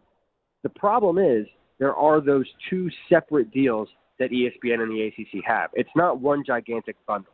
There's this base package. Both of them are stemming from 2016, but there's a base package that deals with the ACC's premier inventory. So think about all of the games that are going on ABC, on ESPN, on ESPN2, the big boy games, the big boy networks, and the big boy brands.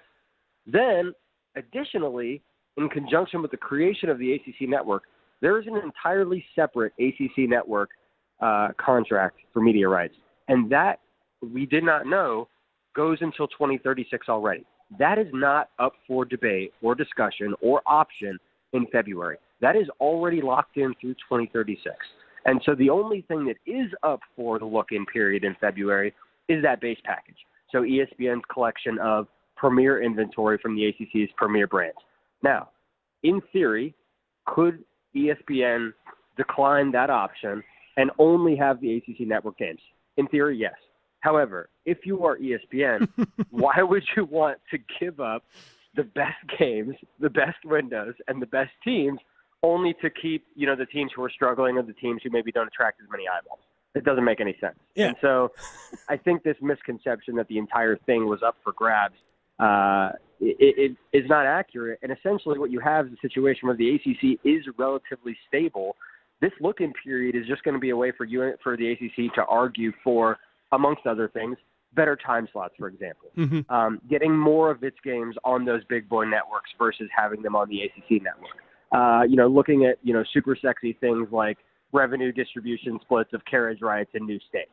All the things that, sports reporters dream of covering. Those are the sorts of things that are going to be up for discussion in February. But again, this is not a situation where ESPN can go, you know what, we're dumping the ACC, we don't need them, and it sets off another wave of power realignment.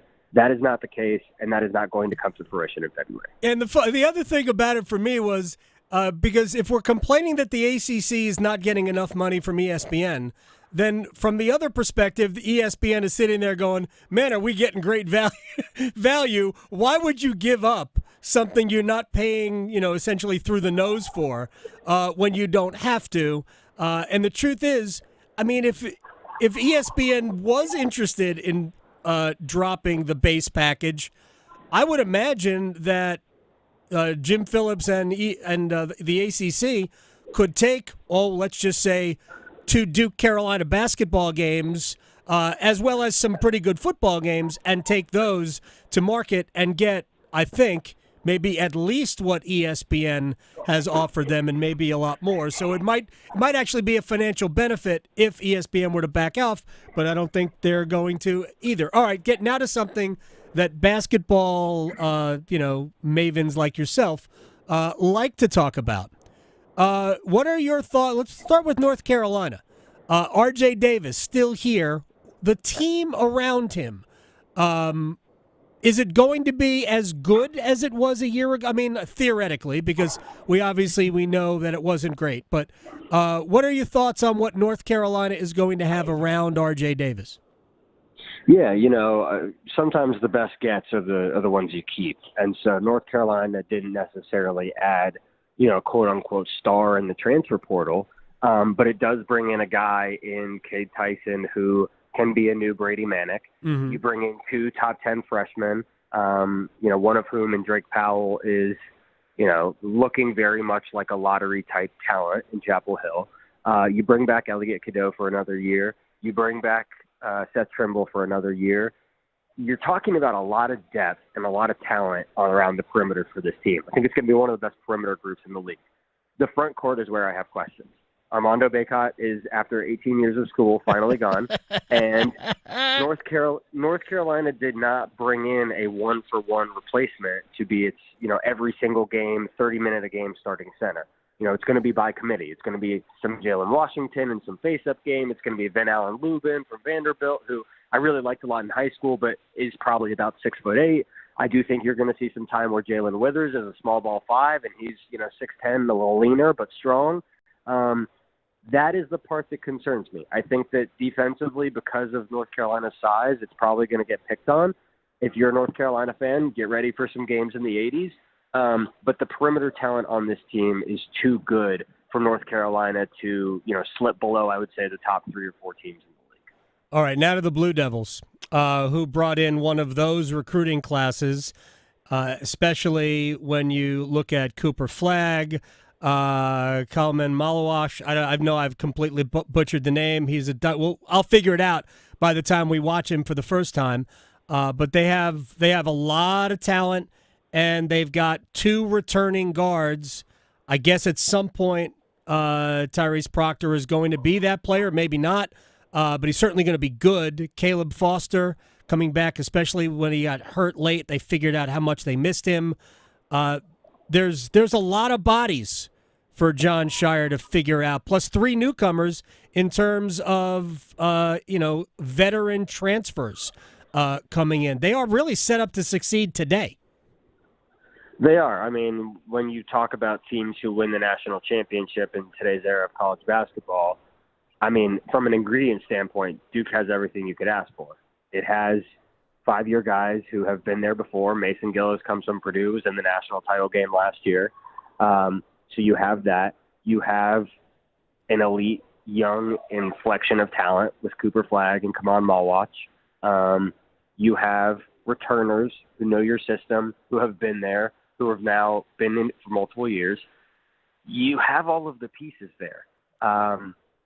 That's why I think Duke is going to be in that conversation for most of the year. However, like you said, there's a lot of bodies, and figuring out the exact pecking order, I think, is something that we can't know, and John Shire realistically can't know until this season gets underway. I think that while Duke has probably 13 guys who could play and would play at most places, obviously he's not going to play 13 guys. So, I mean, that rotation is going to get whittled down by, end of December into January to 8 or 9, probably 8. And if that's the case, there are going to be some, really, really talented guys sitting on the bench. But Duke has all of the necessary ingredients. It's making them all come together. I need to go back and find the exact stat, but I believe Duke is going to be the first college basketball team, men's college basketball team, since Florida State in 2010 to not have a single rotation player under 6'5". So they're going to be gigantic. They're crazy talented. John's just got to get all the pieces to go together. Yeah, but fortunately, he's learned from a head coach who always played 9 or 10. Wait, no. So never mind. Victoria asked me a question in One-Timers about NC State and the pressure being amped a little bit because the football team has not really even reached anything close to expectations. A joke about that, really, but how are they set up? I know Michael O'Connell, when he was banged up last year, they felt the absence, but no DJ Burns, among others, DJ Horn. How do they look to you on paper? Because coming back from a Final Four, there's a lot expected of that program again. Yeah, I mean, I think, listen, if you're an NC State fan last year and that run, I mean, you hope that it's not something you've got to live off for another 40 years, but it'll give you a little bit of a leash. The thing is, I don't know that, this team does not have the pure talent to compete with the likes of a Duke. I think Kevin Keats would not even tell you that his team has, the national championship is well within our grasp if we do everything we're supposed to. However, that said, NC State to me definitely is a team that should be in the mix for the NCAA tournament again. You're talking about bringing back guys who were a part of a run like that in Jayden Taylor, who I think will step into a little bit more of that DJ Horn role. Again, Michael O'Connell, just mentioned him, obviously his importance in setting the table and sort of kicking off that run with the miracle shot. I wonder if they'll build a statue outside of the Lenovo Center one day. And then Ben Middlebrooks, who really came on strong in the NCAA tournament well. So, it sounds from everything that I've heard that Dontrez Styles, who, is a roundabout UNC Georgetown hybrid transfer, he has been terrific so far. He's somebody who is going to play some three, going to play some small ball four. He's going to take that Torn Dorn role from a few years ago. You're talking about Brandon Huntley-Hatfield from Louisville. He's somebody who can play. I don't know how much he can play with Middlebrooks, but between the two of them, that's a really solid ACC center duo. Like, there are enough pieces here for NC State to make it back to the NCAA tournament. I actually would kind of argue the opposite. I don't know that there is pressure. I mean, Kevin Keats has made 2 tournaments in a row. He just did this run. I think there is, to some extent, there's an expectation to make the NCAA tournament, but I would argue that NC State fans should have that expectation. Right. Absolutely. So I don't know that this is going to be like a national contender team or a regularly ranked top 25 one, but in terms of being a top 50 team in the country that has a realistic shot of making the NCAA tournament, absolutely that is fair to say. Brendan Marks wins awards for a reason. He is great. I appreciate your time, sir. It's good to get back on your, on your text messages. I have no idea what I was about to say. I'm glad to be back. I'm coming out of hibernation, so I'm sure we'll be talking soon. Thanks, Brendan. I appreciate your time, man. Talk to you. Bye. You got it. Brendan R. Marks on Twitter from The Athletic. Guess what is happening now at ESPN? Oh, boy. What's that? They are getting better hats. Can I explain that? Yes. They just signed Cam Newton to contribute to, among other places, First Take. Yes. I am hoping that Cam will wear hats. Please do. You know he will. I love this. So I saw this today, and I just thought this could ultimately be one of the all-time most entertaining things that First Take has ever done. I liked the addition. I mean, look, I'm not going to lie and say that I watch all the time. I don't. I'm not a huge fan of First Take. But it's on, we have it on in the studio before the show starts. I've loved when J.J. Redick used to be on it before he became the head coach of the Lakers. I always thought that J.J. Redick was the worst thing that ever happened to Stephen A. Smith because he didn't play those games. J.J. came, this is what I think, this is why I think it, deal with it. And I think at times Stephen A. Smith, who he didn't hate it, but at times he was just taken aback by it. Shannon Sharp, I think, has been good. I thought Shannon Sharp was the best part of that show on Fox. Way better than Skip Bayless. There was no clown show about Shannon Sharp. I don't know what to make of the Cam Newton part of this equation, but Cam has things to say. Yes. He will be entertaining in how he says it. Right. Who could forget? Hindsight is 50-50. Who could forget that? Right? Who could forget? I know. Well, we're back from this hiatus. Mm-hmm. Yep. Right? Which, some of the good ones. In a way, he was right. They had taken a hiatus from losing. Mm-hmm. And when you're on that pinnacle, again, I think he meant pedestal, but it works with pinnacle. Right? He so just tweaked it. I am looking forward to the Cam Newton experience. If First Take is smart, when Cam is on, they will do subtitles. Yes. We don't have any problem understanding Cam, right? No, but in his font. Exactly. Yes. That's where I was going. In the Cam font. Yeah. If they are smart. Yeah. See, if he was on TNT, they would do that. They would. Yeah. They would do that. Oh, speaking of TNT, Vince Carter, who's retired from the NFL, Mm-hmm. the NBA, has joined TNT. He's going to be, I think, in the studio with them on Tuesday nights, and he's also going to be do some NBA TV as well. So Vince Carter, another guy that is going to do TV. But I'm looking forward to Cam Newton. Oh, me too. So I love Cam. Should be an absolute blast. Hey, he does his YouTube show, which I'm not even going to say that I've watched. No. I've seen clips. Sure. And I've watched clips, but I have not watched the entire show. Cam, he didn't mean anything bad by it. I guess maybe he did. I don't think he did. When he said there are game changers and game managers. Right. And the game changers, he pointed out, these are the guys that, absolutely alter your preparation. Mm-hmm. The Mahomes, the Lamar Jacksons, the Josh Allens. These are the guys that alter your preparation. Then there are the game managers, but there are great quarterbacks within game managers. His health. We hope that everything is okay. But he put Tua in that category. Remember, Tua was having a great year last year. Yeah. So I think Brock Purdy he put in that category. Same thing, having a great year. And Dak Prescott was in the manager. He was in a game, and that's what he is. Mm-hmm. I'm like, you're not game planning. Oh, how do we stop this guy? No, you are game planning for Dallas's offense. You're looking at Micah Parsons before you. Yeah, absolutely. So Cam's got stuff to say. I know. I am looking forward to how this marriage continues. I That should love be a blast. All right, we're going to stretch. We will place bets next. Serving it up hot and fresh every day. Adam Gold on the North Carolina Sports Network.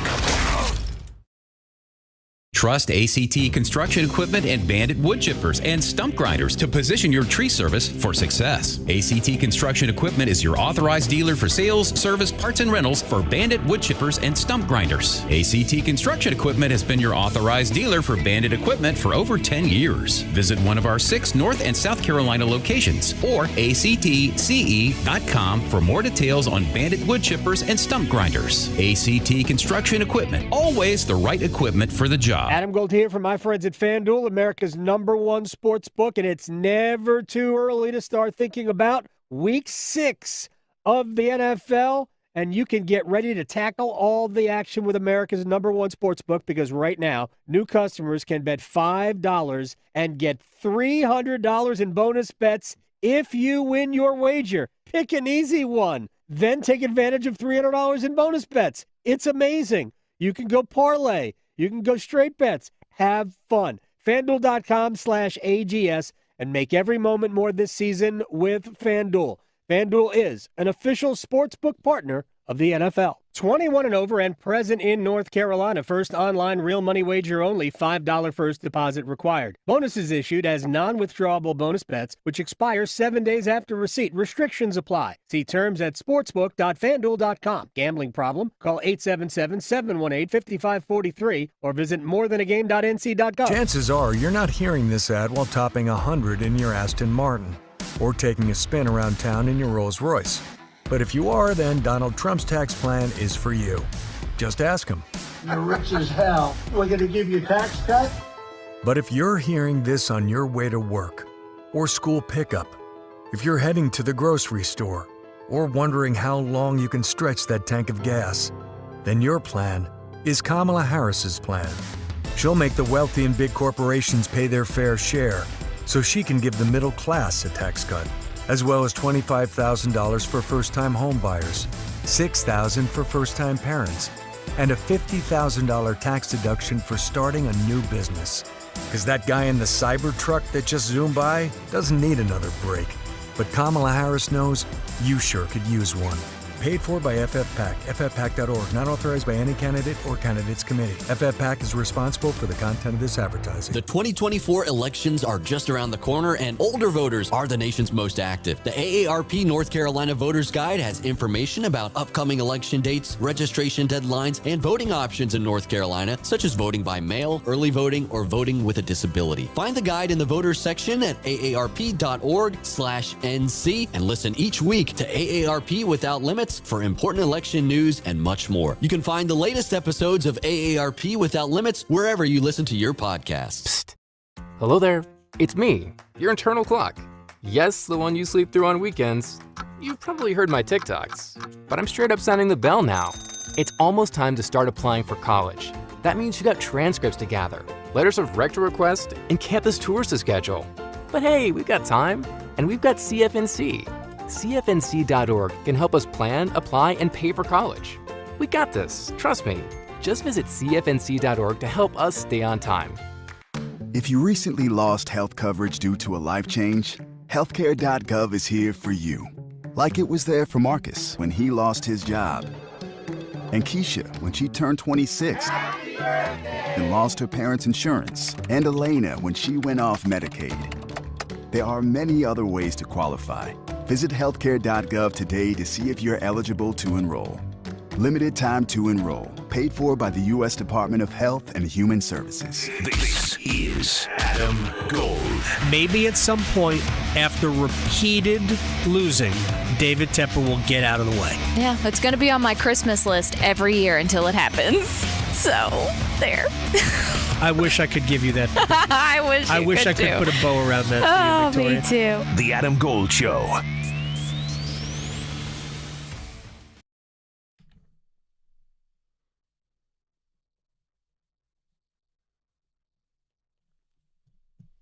It's the Adam Gold Show. I am Adam Gold, Victoria, producing the program. I'll just bring this up now so we don't have to get to it later.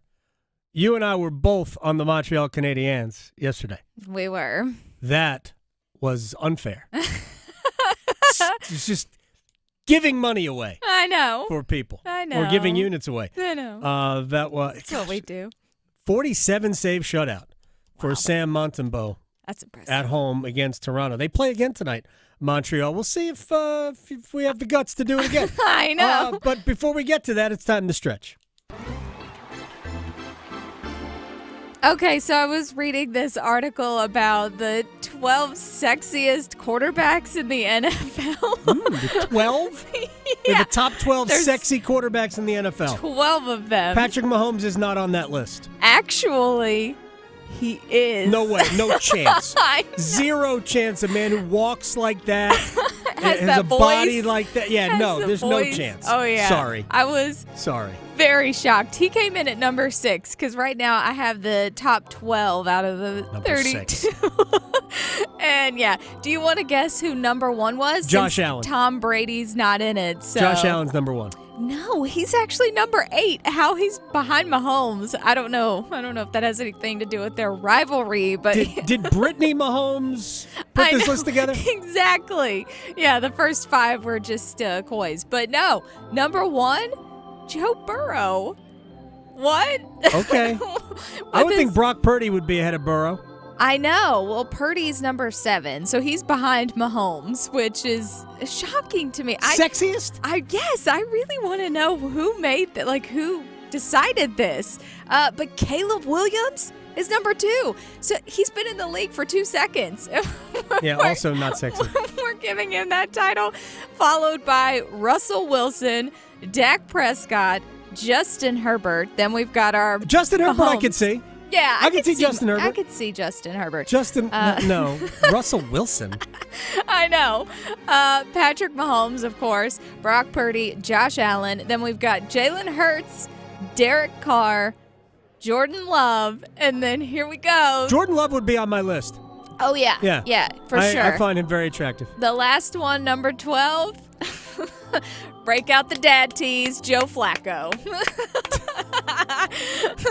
The plaid button-up dad tees. Oh, my gosh. That's good. Yeah. Oh, yeah. Joe Flacco I could see. I could see on that list. Especially how he knows to do the sway, the swerve and the sway, whatever they call that with the audience. Did you see him do that No, when he I got didn't really see him do excited? that. Yeah, last weekend. But, he's still got it, I guess. Good for him. I guess so. That's hysterical. I know. I thought that was really funny. This is also funny. So I know you're probably familiar with Spirit Halloween stores. Yes. Okay.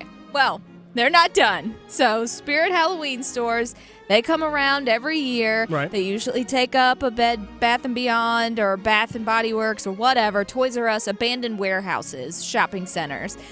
Then, they bring all the spooky things. Well, now they're going to bring other things than spooky things. There might actually be a Spirit Christmas. What? Yes. So what this will have inside of it is holiday inflatables, decor, apparel, stocking stuffers. There's also going to be photo op opportunities because Santa's going to be in town, life-size gingerbread villages, and, you can write to the North Pole when Santa's not there.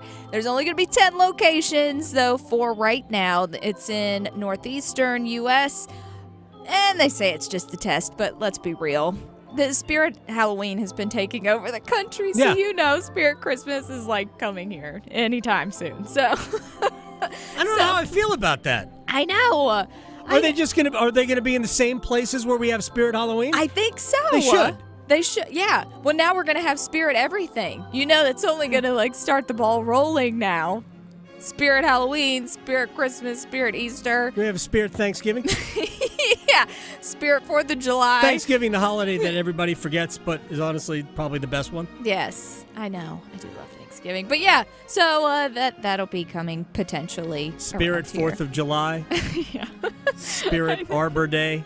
Right. Big fan of that. I know, exactly. So Spirit Leap Year, who knows? Yeah. But one thing that might be coming are some good bets. Place your bets. Place your bets. Here. I bet you slice into the woods $100. Gambling is illegal at Bushwood, sir, and I never slide. Okay, you can owe me. I owe you nothing.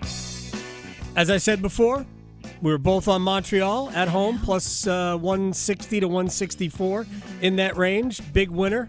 All right, Victoria, start us off. All right, all football for me today, though, even though it was hot yesterday. The San Francisco 49ers will be in Seattle taking on the Seahawks. So give me, and I don't know how he's plus money, but he is. Give me anytime touchdown score, DK Metcalf. And he's or plus Metcalf. Whatever, whichever. One of them. That guy, that one. He's plus 150. So I don't know how he's plus money, but he is. So yeah, anytime touchdown score. Did Vegas not see Sam Montembeau stop 47 Toronto Maple Leaf shots in I think it was a 5, whatever the shutout was, the total score? Maybe not. Did they not see that? Did they not see Boston look like a mess? I know Jonas Corposalo gave up 6 goals, but that wasn't all his fault. Boston just kind of looked like a mess at Florida. Montreal going to Boston, day 2. Montreal plus 225? Give to me. Yeah. Please. Thank you. Jeremy Swayman is going to start, but Jeremy Swayman just signed his contract. He did. He's fresh off of that. All right. I don't know. Maybe he'll play up. I have no idea, but I'll take Montreal plus 225. Yeah. Well, I'm not great with these. These are this next one, the first drive result of the football game. We're going to be specific with the Seahawks. These are hit or miss, but I'm going with a field goal attempt because this is going to be a feisty game, I think, in Seattle. So field goal attempt, first drive result, plus 340 for the Seahawks. All right. We're going to do a two-game parlay in the NHL. Nashville, home to Dallas. Buffalo, home to the LA Kings. Give me the 2 home teams, plus 281. Ooh, okay. Now, between the 49ers and the Seahawks, this is going to be a close one, but the 49ers need to come back from embarrassment. So give me the 49ers to win, and I'm going to take the under because it's set at 48.5. So the under, give me the 49ers plus 190. Norm, when those totals look too high, yeah, I kind of go higher. I know. It's just weird. You couldn't set the over-under low enough for an Iowa football game last year. Yeah. They could have set it at 0, and I still would have gone under. I know. And it somehow would have made it under. Tigers are going to finish off the the Guardians today. My fault. Royals will extend that series with the Yankees to 5 games. Give me Detroit and Kansas City. They're both plus money, plus 369. Raleigh to Boone, Charlotte to Chapel Hill. Your Carolina is covered. Adam Gold on the North Carolina Sports Network. Adam Gold here for Dr. Lori Travers and Travers LASIK, and I'm going to uncomplicate your life. If you are a contact lens or glasses wearer, you understand that you get up, You got to put contacts in, or you got to find your glasses, or you come home at the end of the day, something's in your eye, you got to take your contacts out. That could hurt. You got to find your glasses. You're not sure where they are. And when you don't have either in, good luck finding both. Dr. Lori Travers and Travers LASIK can take care of all of that. I did it 12 years ago. I just wake up every day and I go. 20/20 vision. Before, I was 2250. I kid you not. 5 minutes per eye, totally painless. Back to work the very next day. And 2 years, zero interest financing is available. All you have to do is call 919-510-6830. The consultation is free. 919-510-6830. TraversLASIK.com. Dr. Lori Travers will make your life better. See what you've been missing. It's bow time. It's not just football season. It's tailgate season. And that includes every kind of football, whether it's got goalkeepers or goalposts. The kick is good! Because it doesn't matter where or how you tailgate. When you've got crispy chicken and fluffy buttermilk biscuits from Bojangles, your tailgate is better than great. It's legendary. Head to Bojangles and order your tailgate box with boldly seasoned chicken, fixins, biscuits, and legendary iced tea today. It's bow time. Planning a tailgate? Then it's bow time. Bojangles has everything you need for the perfect tailgate, no matter how many fans you're trying to feed. There's the original tailgate, the super tailgate, and for a really big crowd, the jumbo tailgate special. And if you like your chicken off the bone, choose the Supreme's tailgate special that includes 12 perfectly seasoned tenderloin fillets. So grab the tickets, get that Bojangles tailgate special, and go. It's bow time. Connection, opportunity, possibility.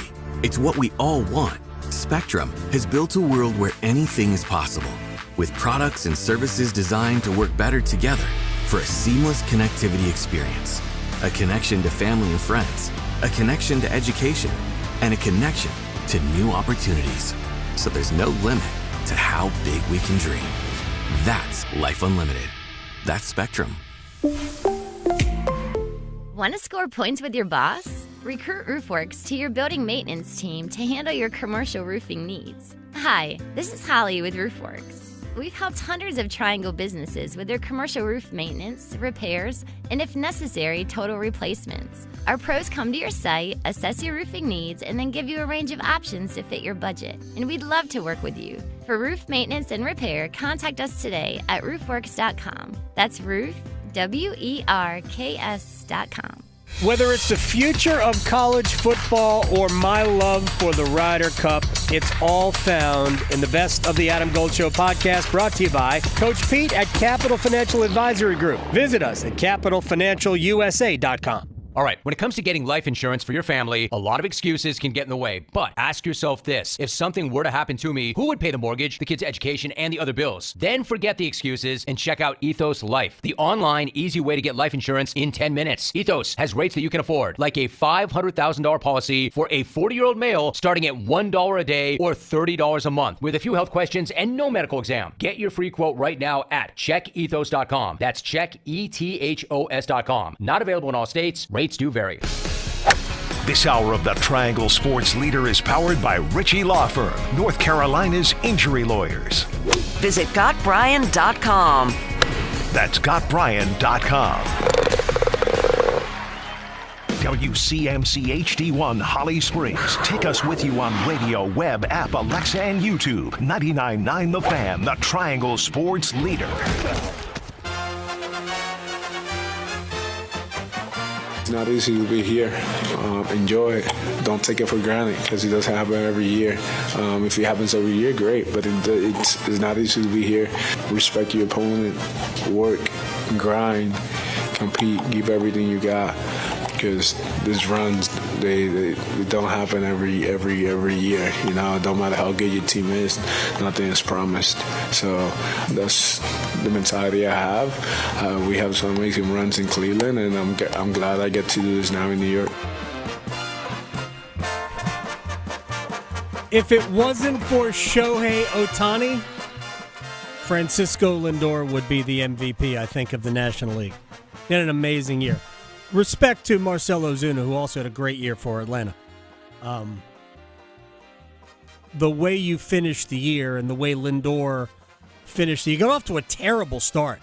If you look at what he did through like the first 6 weeks of the season, it looked like a disaster, and then he became one of the best players in the game.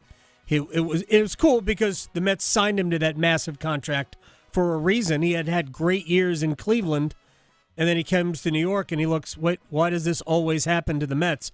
Why do they always sign this great player who comes here and stinks? We have Robbie Alomar syndrome. And by the way, for people who know the Mets, Francisco Lindor is wearing the same number that Roberto Alomar wore when he got to the Mets. And I thought, well, maybe he should change the number. But he actually just became great again. And the grand slam he hit yesterday is the grand slam. But he has got enormous hits for this team, and he's a great shortstop as well. The home run he hit against the Braves. I know Braves fans are they were conflicted about the Mets-Phillies series. Who do we root against? Can both of them lose? And I understand that. It's fine. But they might have just completely checked out of it. Who knows? All right, lots to do. John Forsland will join us in less than 15 minutes. The voice of hockey. Speaking of hockey, we will start there in the Wall of Sound. The Wall of Sound is a function of this studio. There's no doubt about it. The number one question that I have been asked through Twitter, text, whatever, at A Gold Fan, even email.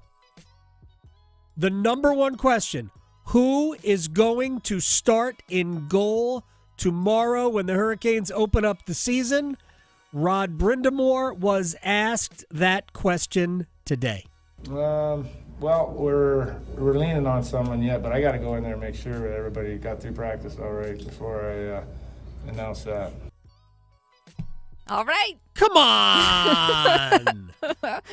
All right. Here's what I know.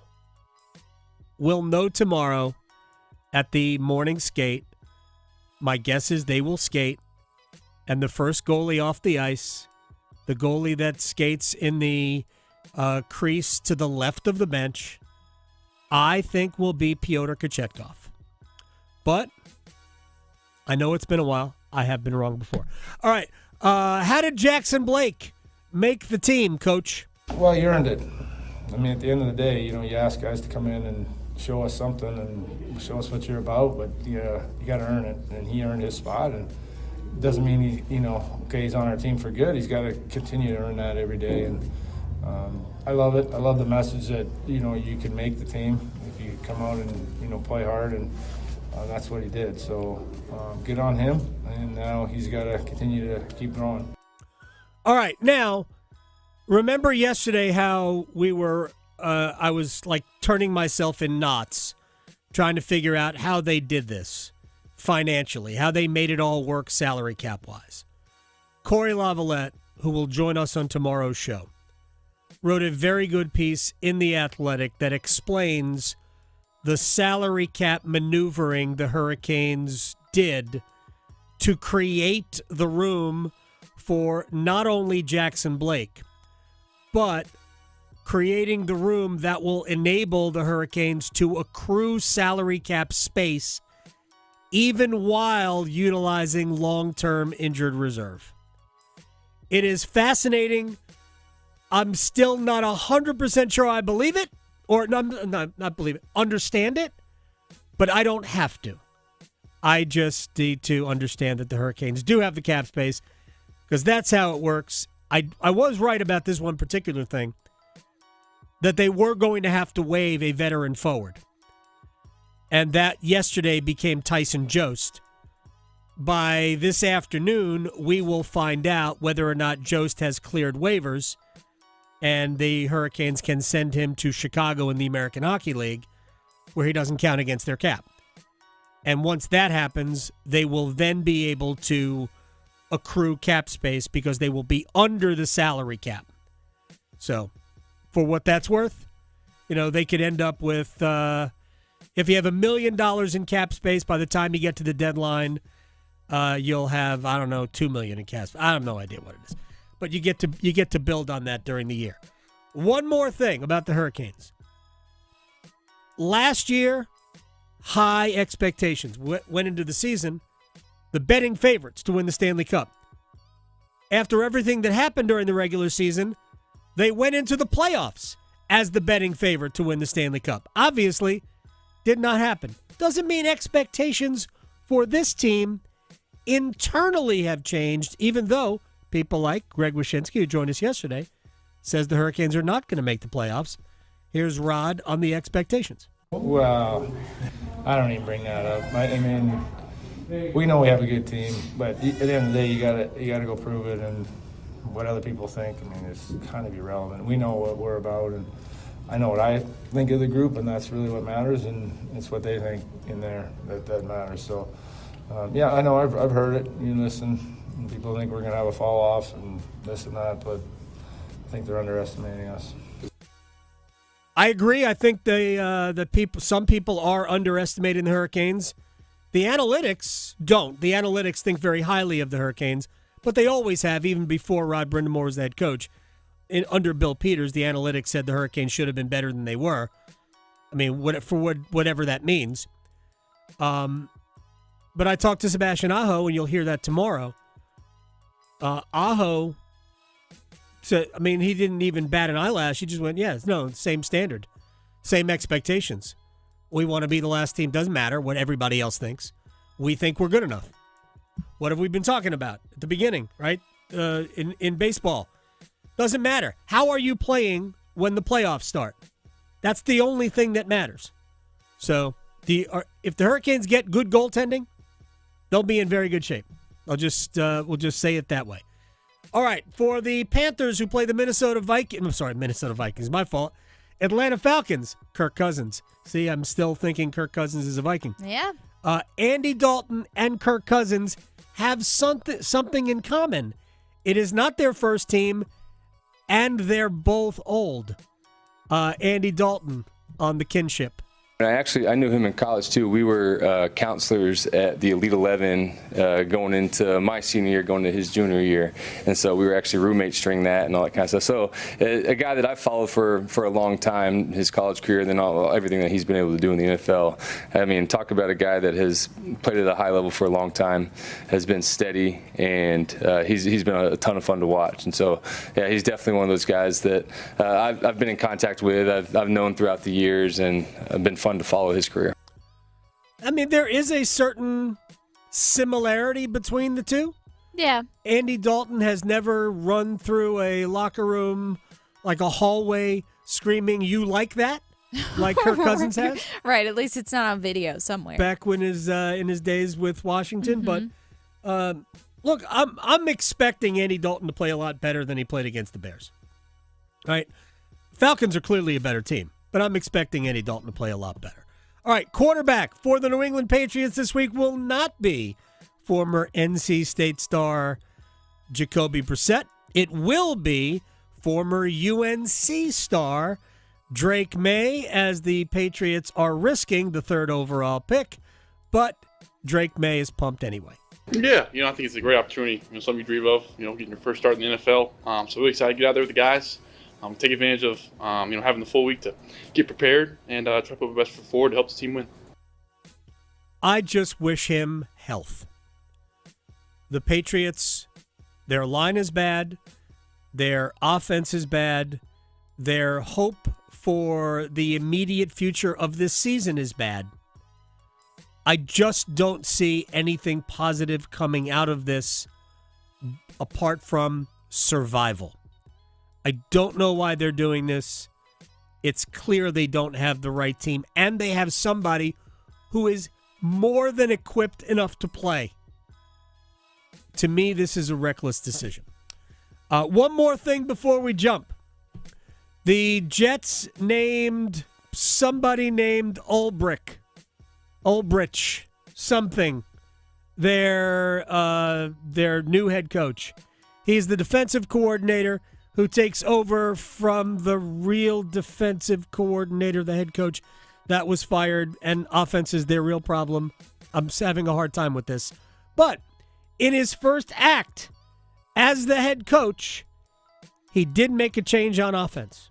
regarding the staff, after a lot of time to think about it, and did not make this decision easily by any means, I'm going to make Todd Downing the play caller for the New York Jets going forward. And this is more a byproduct of a different take on things. I'm not saying it's a better or worse take on things by any means, but just a different take on things, a fresh approach. So ultimately, Todd will have the full say on the game plan and ultimately the plays that are called within the game. I'm not saying it's going to get better. What? You have to say it's going to get better. Right. We're not doing certain things on offense that we need to get back to. That's the goal. Never mind. I'm telling you, they don't know what they're doing with the Jets. Although, let me just say this very quickly. Back in the day when I was a Jets fan, they benched, I forget who the quarterback was, might have been Vinny Testaverde at the time, and put in Chad Pennington. And clearly the Jets' problem was not who the quarterback was, except it simply changed the mood everywhere. And Pennington got on a little bit of a run. The Jets played better. Maybe the Jets will play better with a new head coach and a new play caller. Maybe they will, but I'm not necessarily feeling it. All right, when we come back, the voice of hockey, the one and only, John Forsland. Next. Raleigh to Boone, Charlotte to Chapel Hill. Your Carolina is covered. Adam Gold on the North Carolina Sports Network.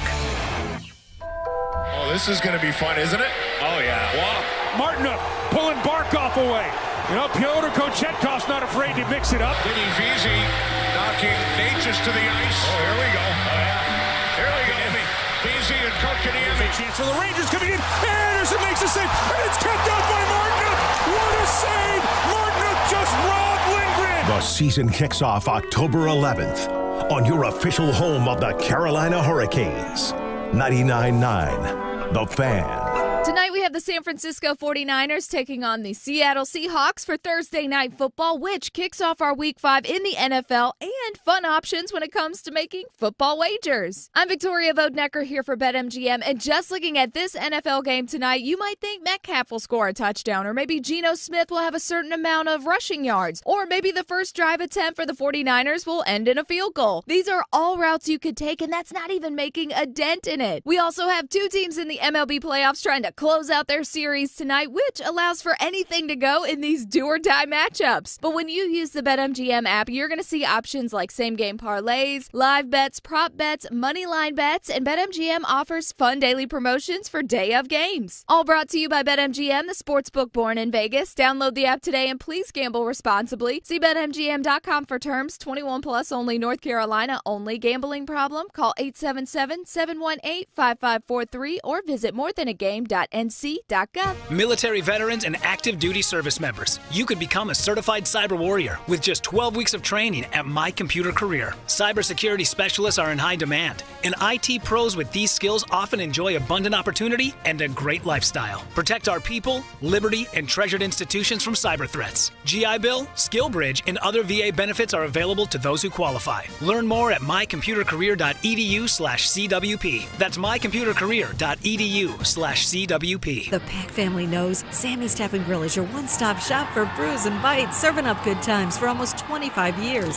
Sammy's has over 40 beers on tap, so you're guaranteed to find your perfect pint. And house-made food that's touchdown-worthy. For the game, Sammy's got you covered with over 60 TVs. Plus, you can bring your own mascot. Sammy's is pet-friendly. Come find your people at Sammy's Tap and Grill on Avon Ferry near campus. Great beer, delicious food, TVs galore, furry friends welcome. Visit Sammy'sTapGrill.com for daily specials and beer lists. Homeowners, listen up. The Fed has taken action, lowering rates for the first time in years, and Loan Pronto has followed suit by lowering mortgage rates big time. Hey, it's Dennis Cox for Loan Pronto. Loan Pronto just locked in a homeowner at 4.59% APR, the lowest in 2 years. Whether you got your loan last month or last year, it's time to call Loan Pronto and dump that high rate loan. You can lock in a lower rate with virtually no paperwork and usually no appraisal. There's no limit on how many times you can refi, so get started. Even if you're in process with another lender, give Loan Pronto a call. If you act now, you can even skip your next 2 house payments. Purchase loans available as well, so call now. Get your rate quote in minutes with no hard card credit pull and no upfront fees like those other guys. Call 919-381-1760 or loanpronto.com. 919-381-1760, loanpronto.com. Equal housing lender, NMLS 1661781, on approved credit, NMLSconsumeraccess.org.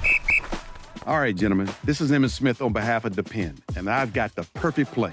Run straight to your doctor's office for a life-changing catch. Because when prostate cancer is caught early, it's up to 99% treatable, and one blood test might be all it takes. And now through November, Depend is donating to the Prostate Cancer Foundation for select purchases. Talk about a great play. From September 1st to November 30th, Depend is donating 40 cents to the Prostate Cancer Foundation for Depend Shield Guards Real Fit products purchased in the U.S. up to a maximum of $300,000 void in Mississippi.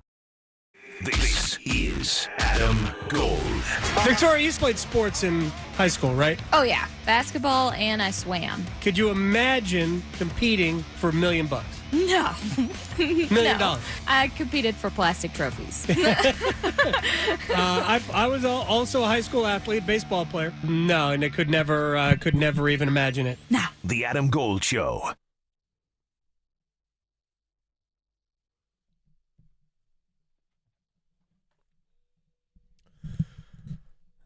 Tomorrow, certainly, when the Carolina Hurricanes open up the season against the Tampa Bay Lightning at Lenovo Center. John Forsland had the opener off because Seattle was a national game. He will, I guess, meet the team in Minnesota for Saturday's game, but he's busy otherwise. Voice of the Kraken, voice of Prime Monday in Canada, TNT Hockey, Sports USA Radio. John, you need more to do. Yeah, anybody wants to hire me, you can give them my number, and we'll take it from there. You work parties too, and you are. I do. I do, and I know when to leave also. All right, I want to start almost from the end. Last year, Florida went from finalist to champs. There are a lot of people that think Edmonton is going to do that again, and I understand why. They have so much talent, especially at the top. But do they have the defense and the goaltending to do that? I don't think so. And I'm amazed at the amount of people that have picked Edmonton. It's almost unanimous across the board that they're a lock to win the West, and they're going to win the Stanley Cup. They could, but so could so many other teams. And I think when I say that, Adam, I mean, like, I don't understand how it's unanimous. Right. Because if it's unanimous, that means they're cut above everybody else. And I don't think that's the case at all. They have amazing world-class players, two exceptional players. They can lean on those players. And those players, McDavid and Draisaitl, can take over a game and own it. They've added to their offense with Jeff Skinner and Victor Arvidsson. But there's some injury situations that have crept into Arvidsson's career lately that put him in question. And there's Skinner's career overall, which I know he can score, but I think people in this market are familiar with his total game. So I don't know if necessarily they can just rely on outscoring their problems. And they lost some significance on the back end, and they lost two really good young players in Philip Broberg and Dylan Holloway, who were offer-sheeted by St. Louis. And they liked those players a lot. And then there's Stuart Skinner in goal. And last night they lost their opener 6-0. So I don't know. We'll see. Yeah, that has always been, like, I understand. And Skinner eventually played very well in the playoffs last year. And their defense maybe was better than it maybe should have been. But ultimately it comes down to McDavid and Draisaitl are so good that they might be enough at some level, might be to erase all of that. And because they certainly play a lot. I personally like Dallas in the West. Who do you like in the West? Dallas. Yeah, and we didn't rehearse this. No, we did not. How about that? Yeah, I was put on the spot Saturday night. We did a rehearsal game for Amazon in Toronto, and they asked us a lot of social media questions, and they asked me for a Stanley Cup pick, and I picked Dallas. So I had them last year too, and I had them in the third round against Edmonton, and they were right there. And top to bottom, there are not a lot of cracks with that team. They can score. They can defend. They get exceptional goaltending when needed. They're deep. They're heavy. They're well coached. There's a lot of things in play there. So I think they are the team in the West, in my opinion. Yeah, and to me, Dallas is like the counter-punching team, and it works for them that they seem to just capitalize. My experience watching basically the last 6 years of Hurricanes versus the Stars has been when you make a mistake, they kill you for it. That to me that's their MO. We don't necessarily have the puck a lot. We don't shoot a ton, but when we do, we make you pay for your mistakes. That's the way they've always been to me. Right. And then the only thing they run into every once in a while is they dry up a little bit, and they're gonna turn the page with some younger players. And they were still relying on Joe Pavelski last year to be a top 6 player, and now he's gone. Right. So they're going to ask a Logan Stankoven and a Maverick Bork to kind of pick it up and deliver on what looks like a ton of promise. And if that happens, that's really going to augment their lineup, and they're going to be in a really good place. John Forsland, the voice of hockey, is joining us. Also, the voice of the Seattle Kraken. Prime Monday in Canada. TNT. On the NHL on TNT as well. So let me bring this to the East, and there are 2 teams with new coaches that I think a lot is expected of. One is Toronto with Craig Berube. It didn't go well last night. The other is New Jersey with Sheldon Keefe. I've never been a fan of Sheldon Keefe. Greg Wyshynski yesterday thinks that Keefe is the perfect coach for the Devils. He may be right. And the Devils are off to a 2-0 start. They played great in Czechia in the 2 games against the Sabres. How do you see those 2 teams with new coaching situations? Well, the Toronto market and the Toronto situation can always cloud anything, right? So it's an over-the-top, hockey-centric place, as we all know, that overrates everything, that has parades when they win and wants to fire everybody when they lose a regular season game. So somewhere in the middle is Sheldon Keefe and the job he did. I think he did an admirable job there. I don't think it was all on him. I do think they had to change it a little bit and do something. There's only so much you can do when you're locked into so many different quartet of players that command most of your salary cap. You're trying to fix your defense. You're trying to find goaltending, and it's hard to do when you have financial constraints. So that's been the issue with Toronto. They moved Keefe out. A lot of people that I talk to within coaching circles around the NHL rave about him, and I think this is the perfect opportunity. He goes to a new team that made a ton of changes, that underperformed last year, that's still very young in terms of their overall roster, that has a ton of speed, and if they get goaltending, that's going to be the big breakthrough team, the New Jersey Devils, in my opinion, this season, okay? I think they're going to have a great year. Craig Berube is a sheriff, as you know, and is a no-nonsense guy, and will come in there and ask his players to compete and ask his players to dig in a little bit better defensively, which I think they were, but it'll just be a different approach, and I think they're going to enjoy playing for him.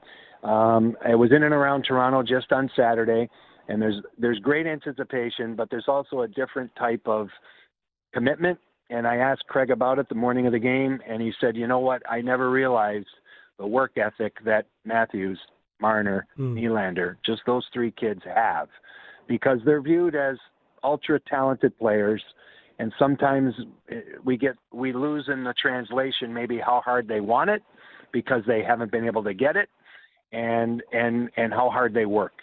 So if they commit to that and they get goaltending, which is a fair question mark, I think they've made enough changes on defense, and I think they have support in some good young players like Matthew Nyes and Bobby McMahon. Each guy had 15 goals last year. That will support the lineup, support the top end. And then, Marner's in the last year of his contract. How does that play out? And John Tavares is in the last year of his contract. How does that play out? What I mean by that, Adam, is how does it play out in the media?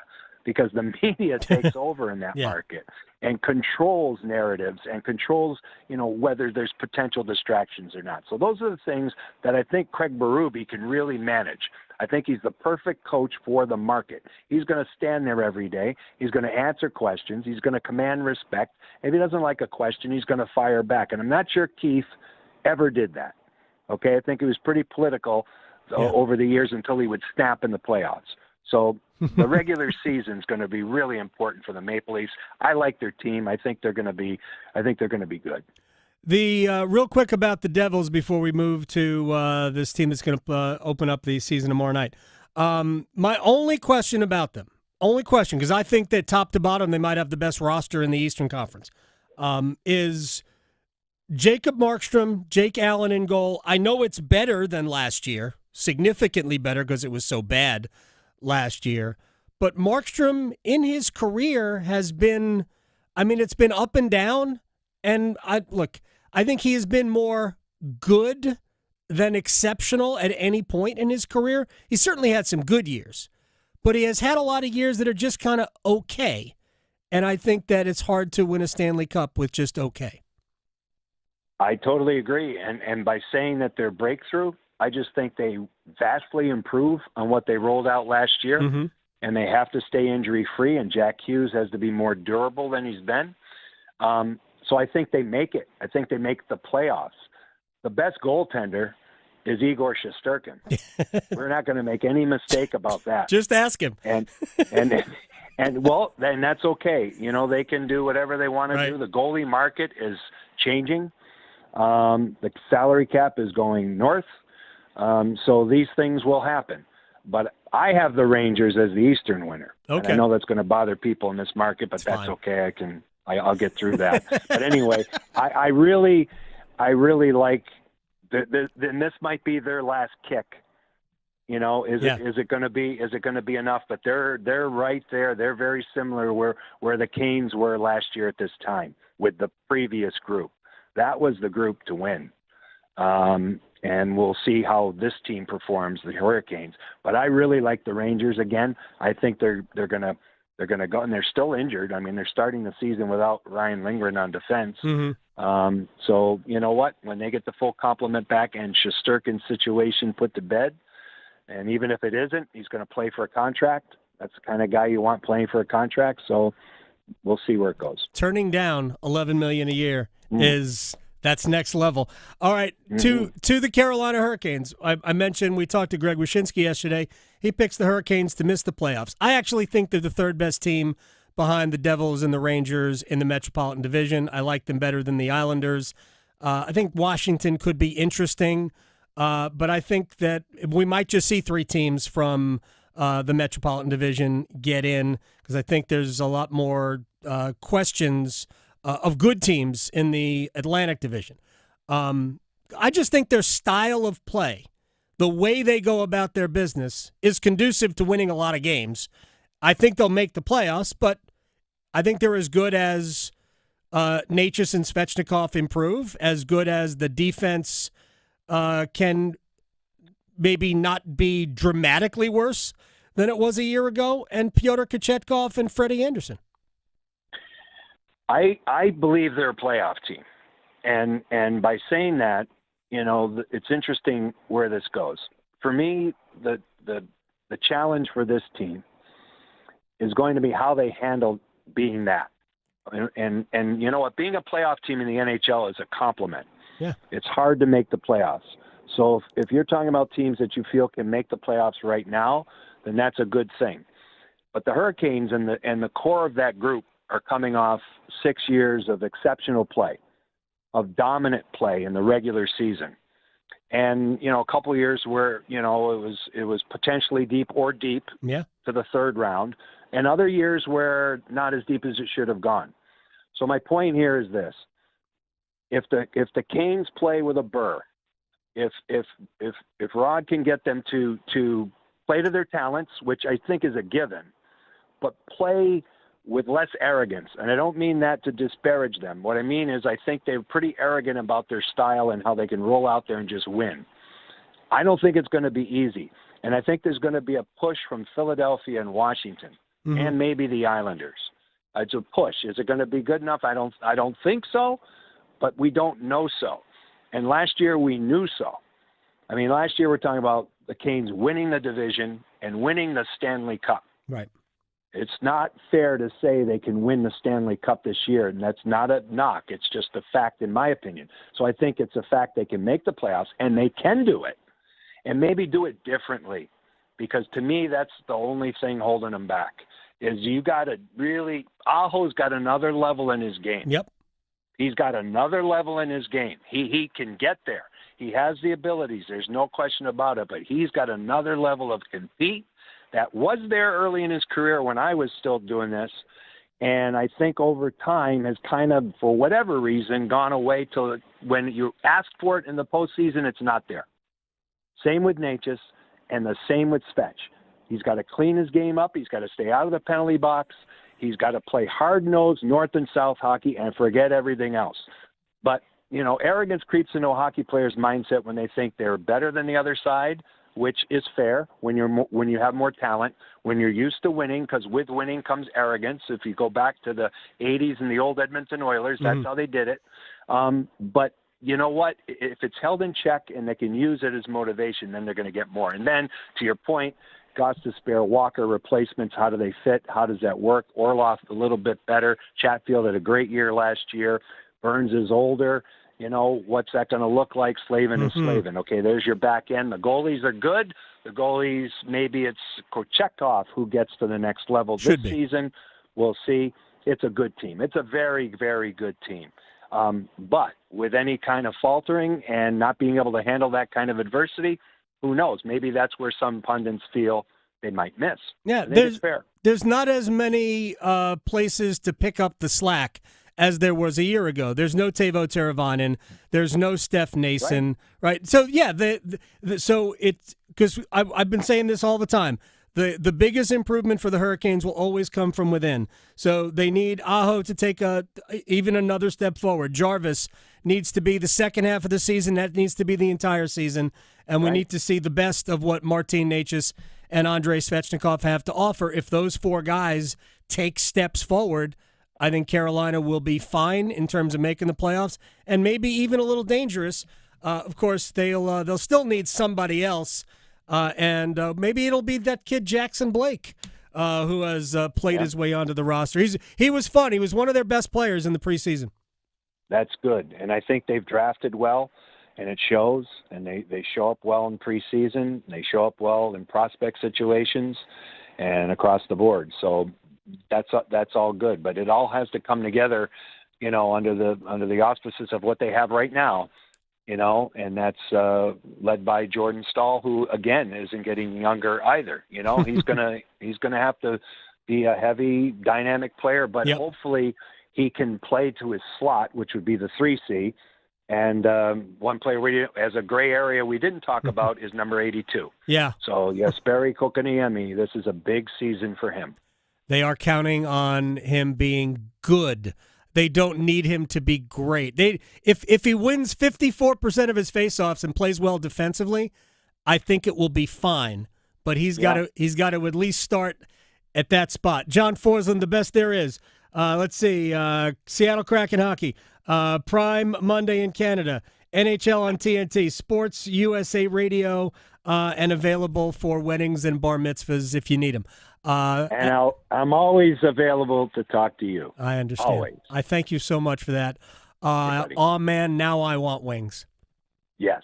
Oh, man. Now I want gold. Thanks, John. I'll talk to you later. The new bit. Take care. Take care. John Forsland here on the Adam Gold Show. Quick break. We had a lot of we've already gone everywhere. What did we do today? We talked football with Ryan Wilson. We are going to discuss the quarterback in Washington. We talked hockey, obviously, with John Forsland, and a little hoops with Brendan Marks. And we also have breaking news when we come back about the Canes game this Saturday. Oh, good. Finally, some clarity 2 days away. Next. Going beyond the box scores. Adam Gold on the North Carolina Sports Network.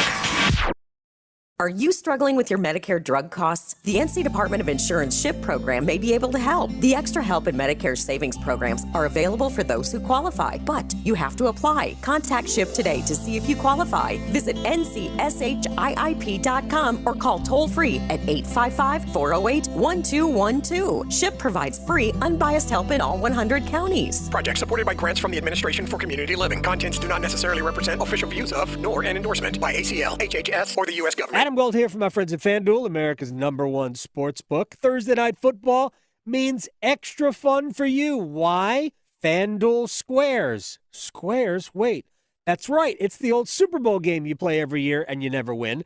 Because this is better, you're going to have a better chance to win. Your numbers aren't randomly assigned. You get to pick them yourself. You can pick as many as you like.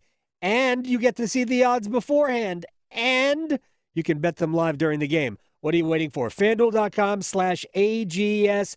Bet on Squares. Plus, if you're new to FanDuel, you can get $300 in bonus bets if you win your first $5 wager. 21 and over and present in North Carolina. First online real money wager only. $5 first deposit required. Bonuses issued as non-withdrawable bonus bets, which expire 7 days after receipt. Restrictions apply. See terms at sportsbook.fanduel.com. Gambling problem? Call 877-718-5543 or visit morethanagame.nc.gov. NC Medicaid is for people just like me. Adults who don't have children. People who serve. People who do the heavy lifting. Child care teachers. Full healthcare coverage at low or no cost. Doctor's visits, emergency rooms, and prescriptions. So if you applied before and didn't get it, apply again. NC Medicaid covers more people than ever before.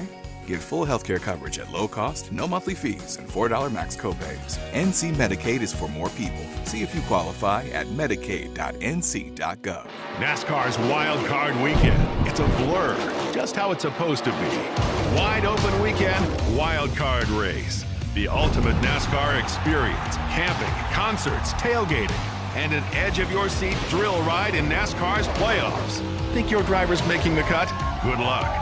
The Bank of America Roval 400, October 12th and 13th. It's a wide-open weekend and a wild card race. Get your tickets today at charlottemotorspeedway.com. The 2024 elections are just around the corner, and older voters are the nation's most active. The AARP North Carolina Voters Guide has information about upcoming election dates, registration deadlines, and voting options in North Carolina, such as voting by mail, early voting, or voting with a disability. Find the guide in the voters section at aarp.org/NC and listen each week to AARP Without Limits for important election news and much more. You can find the latest episodes of AARP Without Limits wherever you listen to your podcasts. Psst. Hello there. It's me, your internal clock. Yes, the one you sleep through on weekends. You've probably heard my TikToks, but I'm straight up sounding the bell now. It's almost time to start applying for college. That means you got transcripts to gather, letters of rec to request, and campus tours to schedule.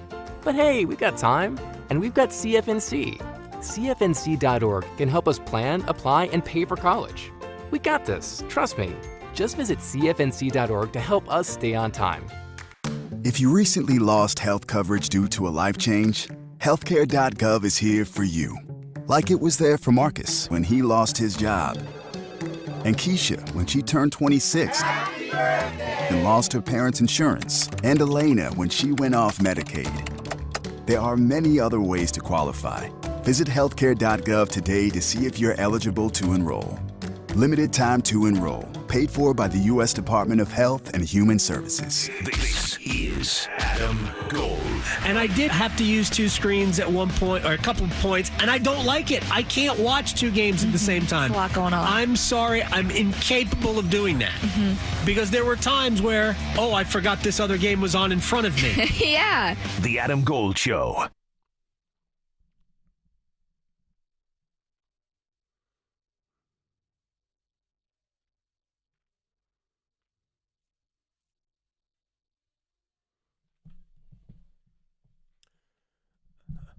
I'll put these guys on one of the most underrated bands good of all time. They're still really good live. Well, Are they really? I will say I probably saw them live. It's probably been 5 or 6 years now at this point. But, 6 years ago, they were still good. I have not seen ELO, but I'm a huge fan. It's a great track. Yeah. Anyway, this is the Adam Gold Show. I'm Adam Gold. Victoria's here. Lee Sterling, Paramount Sports, is going to join us in about 5 minutes. We're going to see if we can't make people happy units over the weekend, and we don't have as many local teams disappointing us this weekend. That's always good. All right, let's get to our breaking news, if you will.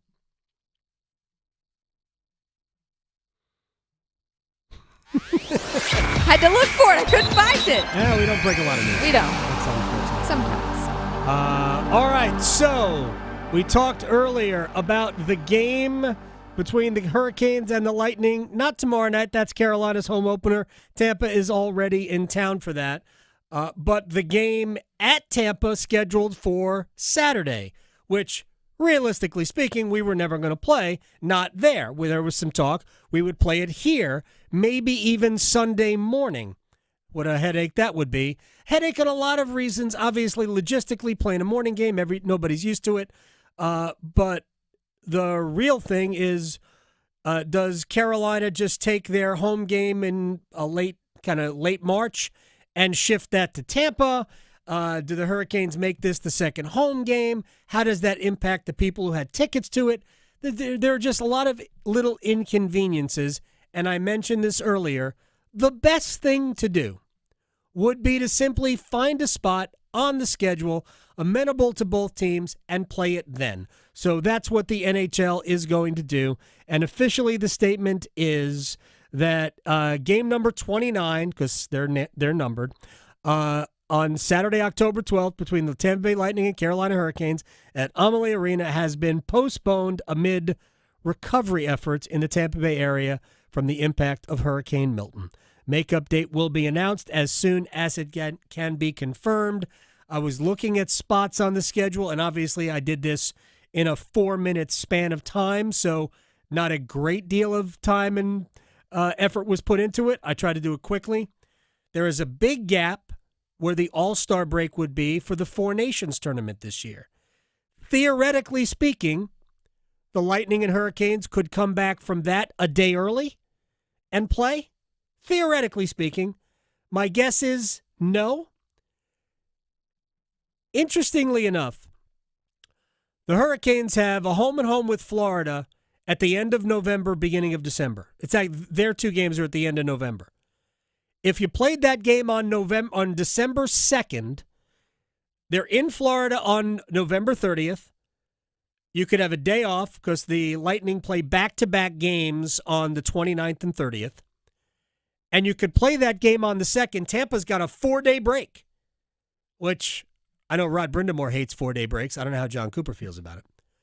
But maybe in that span, the Hurricanes are already in Florida. They're playing at the Panthers on the 30th of November.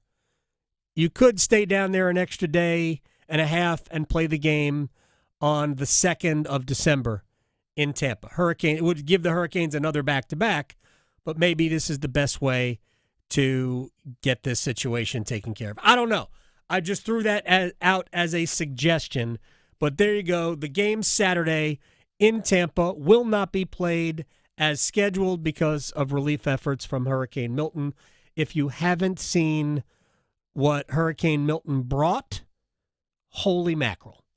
It has been, at one point the storm had not sustained. It was sustained at about 180 miles an hour, gusting over 200.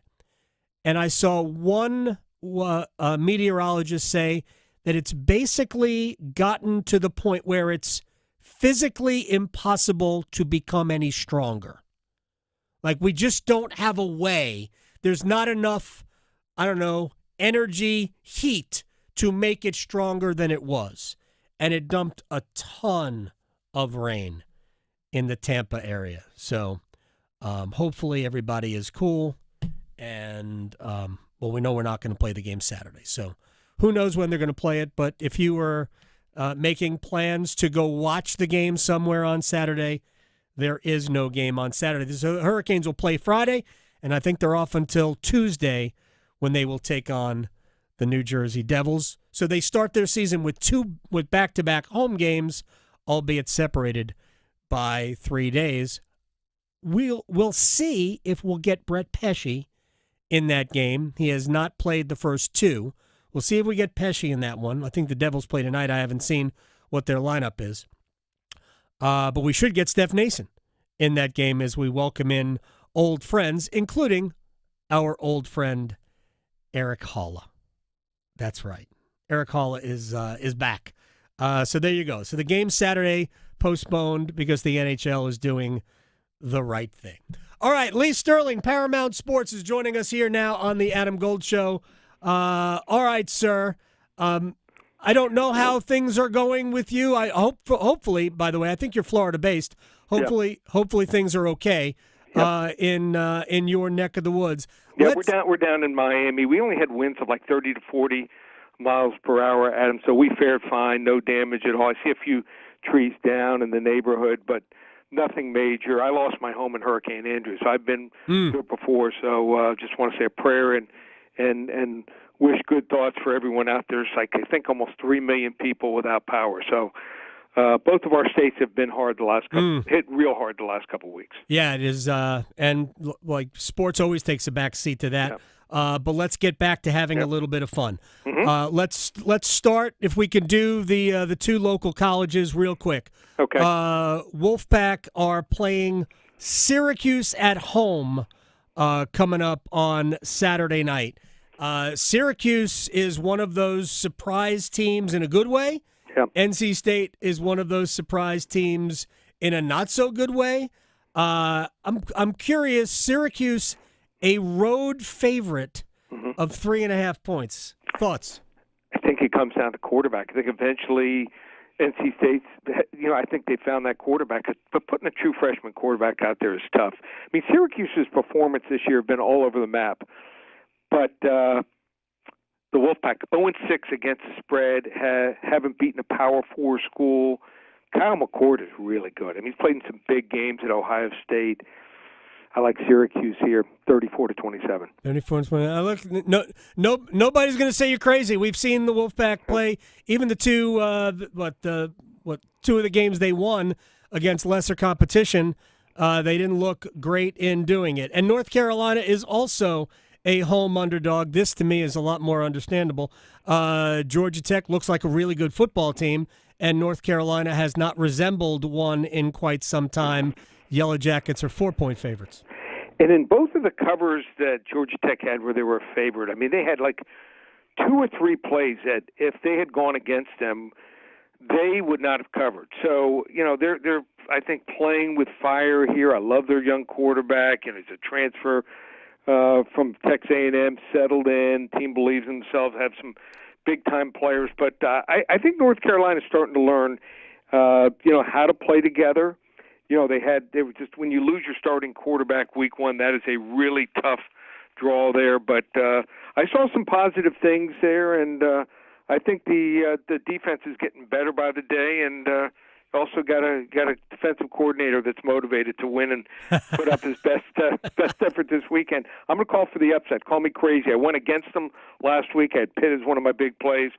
I like North Carolina outright, 34-31. No, look at that. Yep. That would make everybody happy over there in Chapel Hill. Is Clemson for real?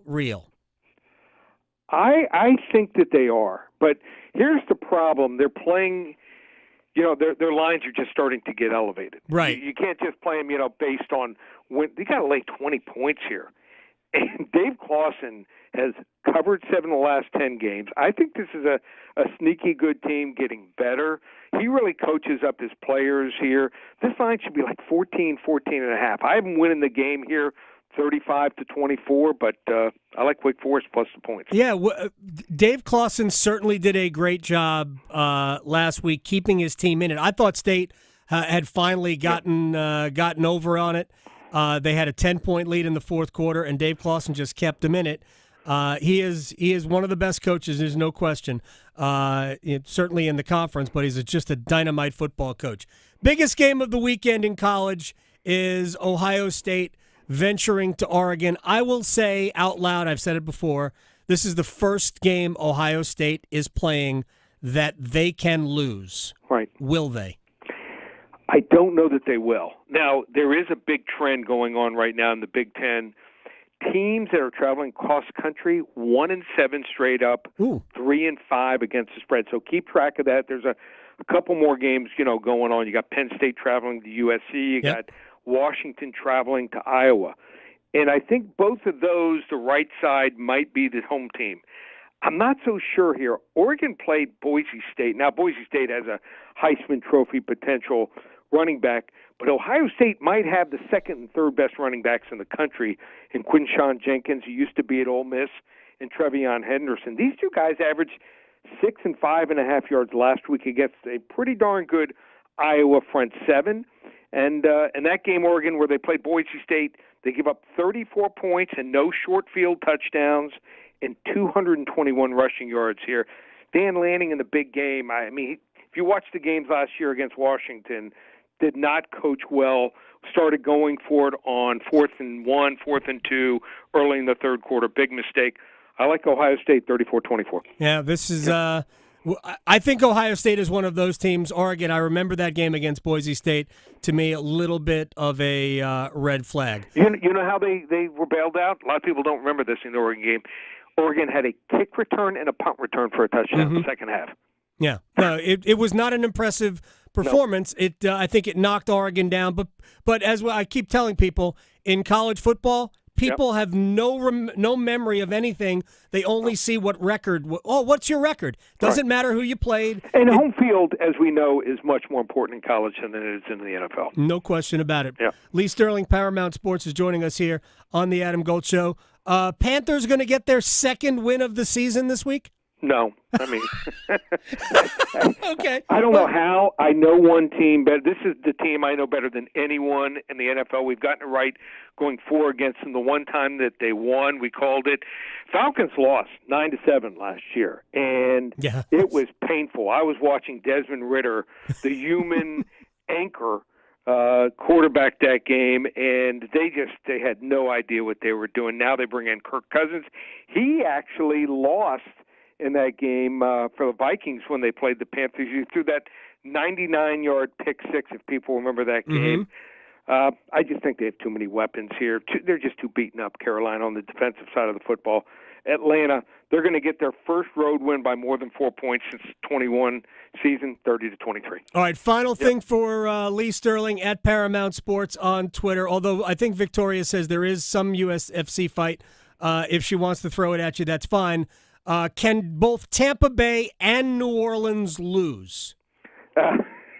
It could get ugly. It could get really ugly. But the way to win, the way New Orleans won the 2 weeks that they won coming out of the gate, they ran the football for 180 and 190 yards in week 1 and week 2. The way to normally go against Tampa Bay here is to throw the football, but I just don't. You don't want to do it with Spencer Rattler. He is not ready for this here yet. So tough game. Todd Bowles, not one of the best decision makers, in-game coaches, but I like Tampa Bay here with Baker, 24-13. All right. Before we let you go, Victoria, do you have a fight pick for Lee? Well, my quick one, I was going to look at the main event at Brandon Royval versus Tetsuya Taira. Tetsuya is undefeated. He wins mostly by submission, just like Brandon does, but Brandon also loses a lot by decision, and I could see this going to decision. I think Tetsuya is going to stay undefeated, so I would choose him in that one. Okay. I think you should play that, Lee. All right. I'm saying, this is one of the toughest cards, so that's an underdog, right? Am I right? I believe so. I think so. I have to check the lines with that one. We'll call that bet a little, win a lot. There you go. Exactly. At Paramount Sports, Lee Sterling. My friend, I'm glad you're safe. We will talk to you again on Thursday of next week. Sounds good. Take care. You got it. Lee Sterling here on the Adam Gold Show. So I have no what was that last name you said? Who was that guy? Tetsuya Taira. Okay. Yeah. He's fun. He kind of has Joe Burrow hair. Oh, does he? Maybe that's what. Is he one of the 12 sexiest MMA fighters? No, not yet. But whoever made that 12 sexiest QB list probably should get on that one. All right. To reiterate, Hurricanes game tomorrow night, opener, Tampa on. No problems there, obviously. Saturday, the return match in the home and home because of all that's going on in the West Coast, Central Florida, based on what Hurricane Milton has left. That game has been postponed. So if you had plans around the game on Saturday, it is not going to happen. All right, tomorrow it's all for real. Hurricanes and the Lightning. Victoria, thank you very much. We'll see everybody tomorrow on the Adam Gold Show. Going beyond the box scores. Adam Gold on the North Carolina Sports Network. Adam Gold here from my friends at FanDuel, America's #1 sportsbook, and Thursday night football means Thursday night time to have fun with FanDuel Squares. Extra fun. Yes, it's the same game you played at the Super Bowl that you never win because the numbers are randomly assigned and you keep getting 5s and 9s. Who cares about those numbers? You get to choose your own numbers. You can get as many as you like. You can bet them live during the game. You can see the odds beforehand. FanDuel.com/AdamGold. Bet on squares. FanDuel.com/AdamGold. Bet on squares. Have some fun. FanDuel's America's #1 sportsbook for a reason. 21 and over and present in North Carolina. First online real money wager only. $5 first deposit required. Bonuses issued as non-withdrawable bonus bets, which expires 7 days after receipt. Restrictions apply. See terms at sportsbook.fanduel.com. Gambling problem? Call 877-718-5543 or visit morethanagame.nc.gov. It's bow time. It's not just football season. It's tailgate season. And that includes every kind of football, whether it's got goalkeepers or goalposts. The kick is good! Because it doesn't matter where or how you tailgate. When you've got crispy chicken and fluffy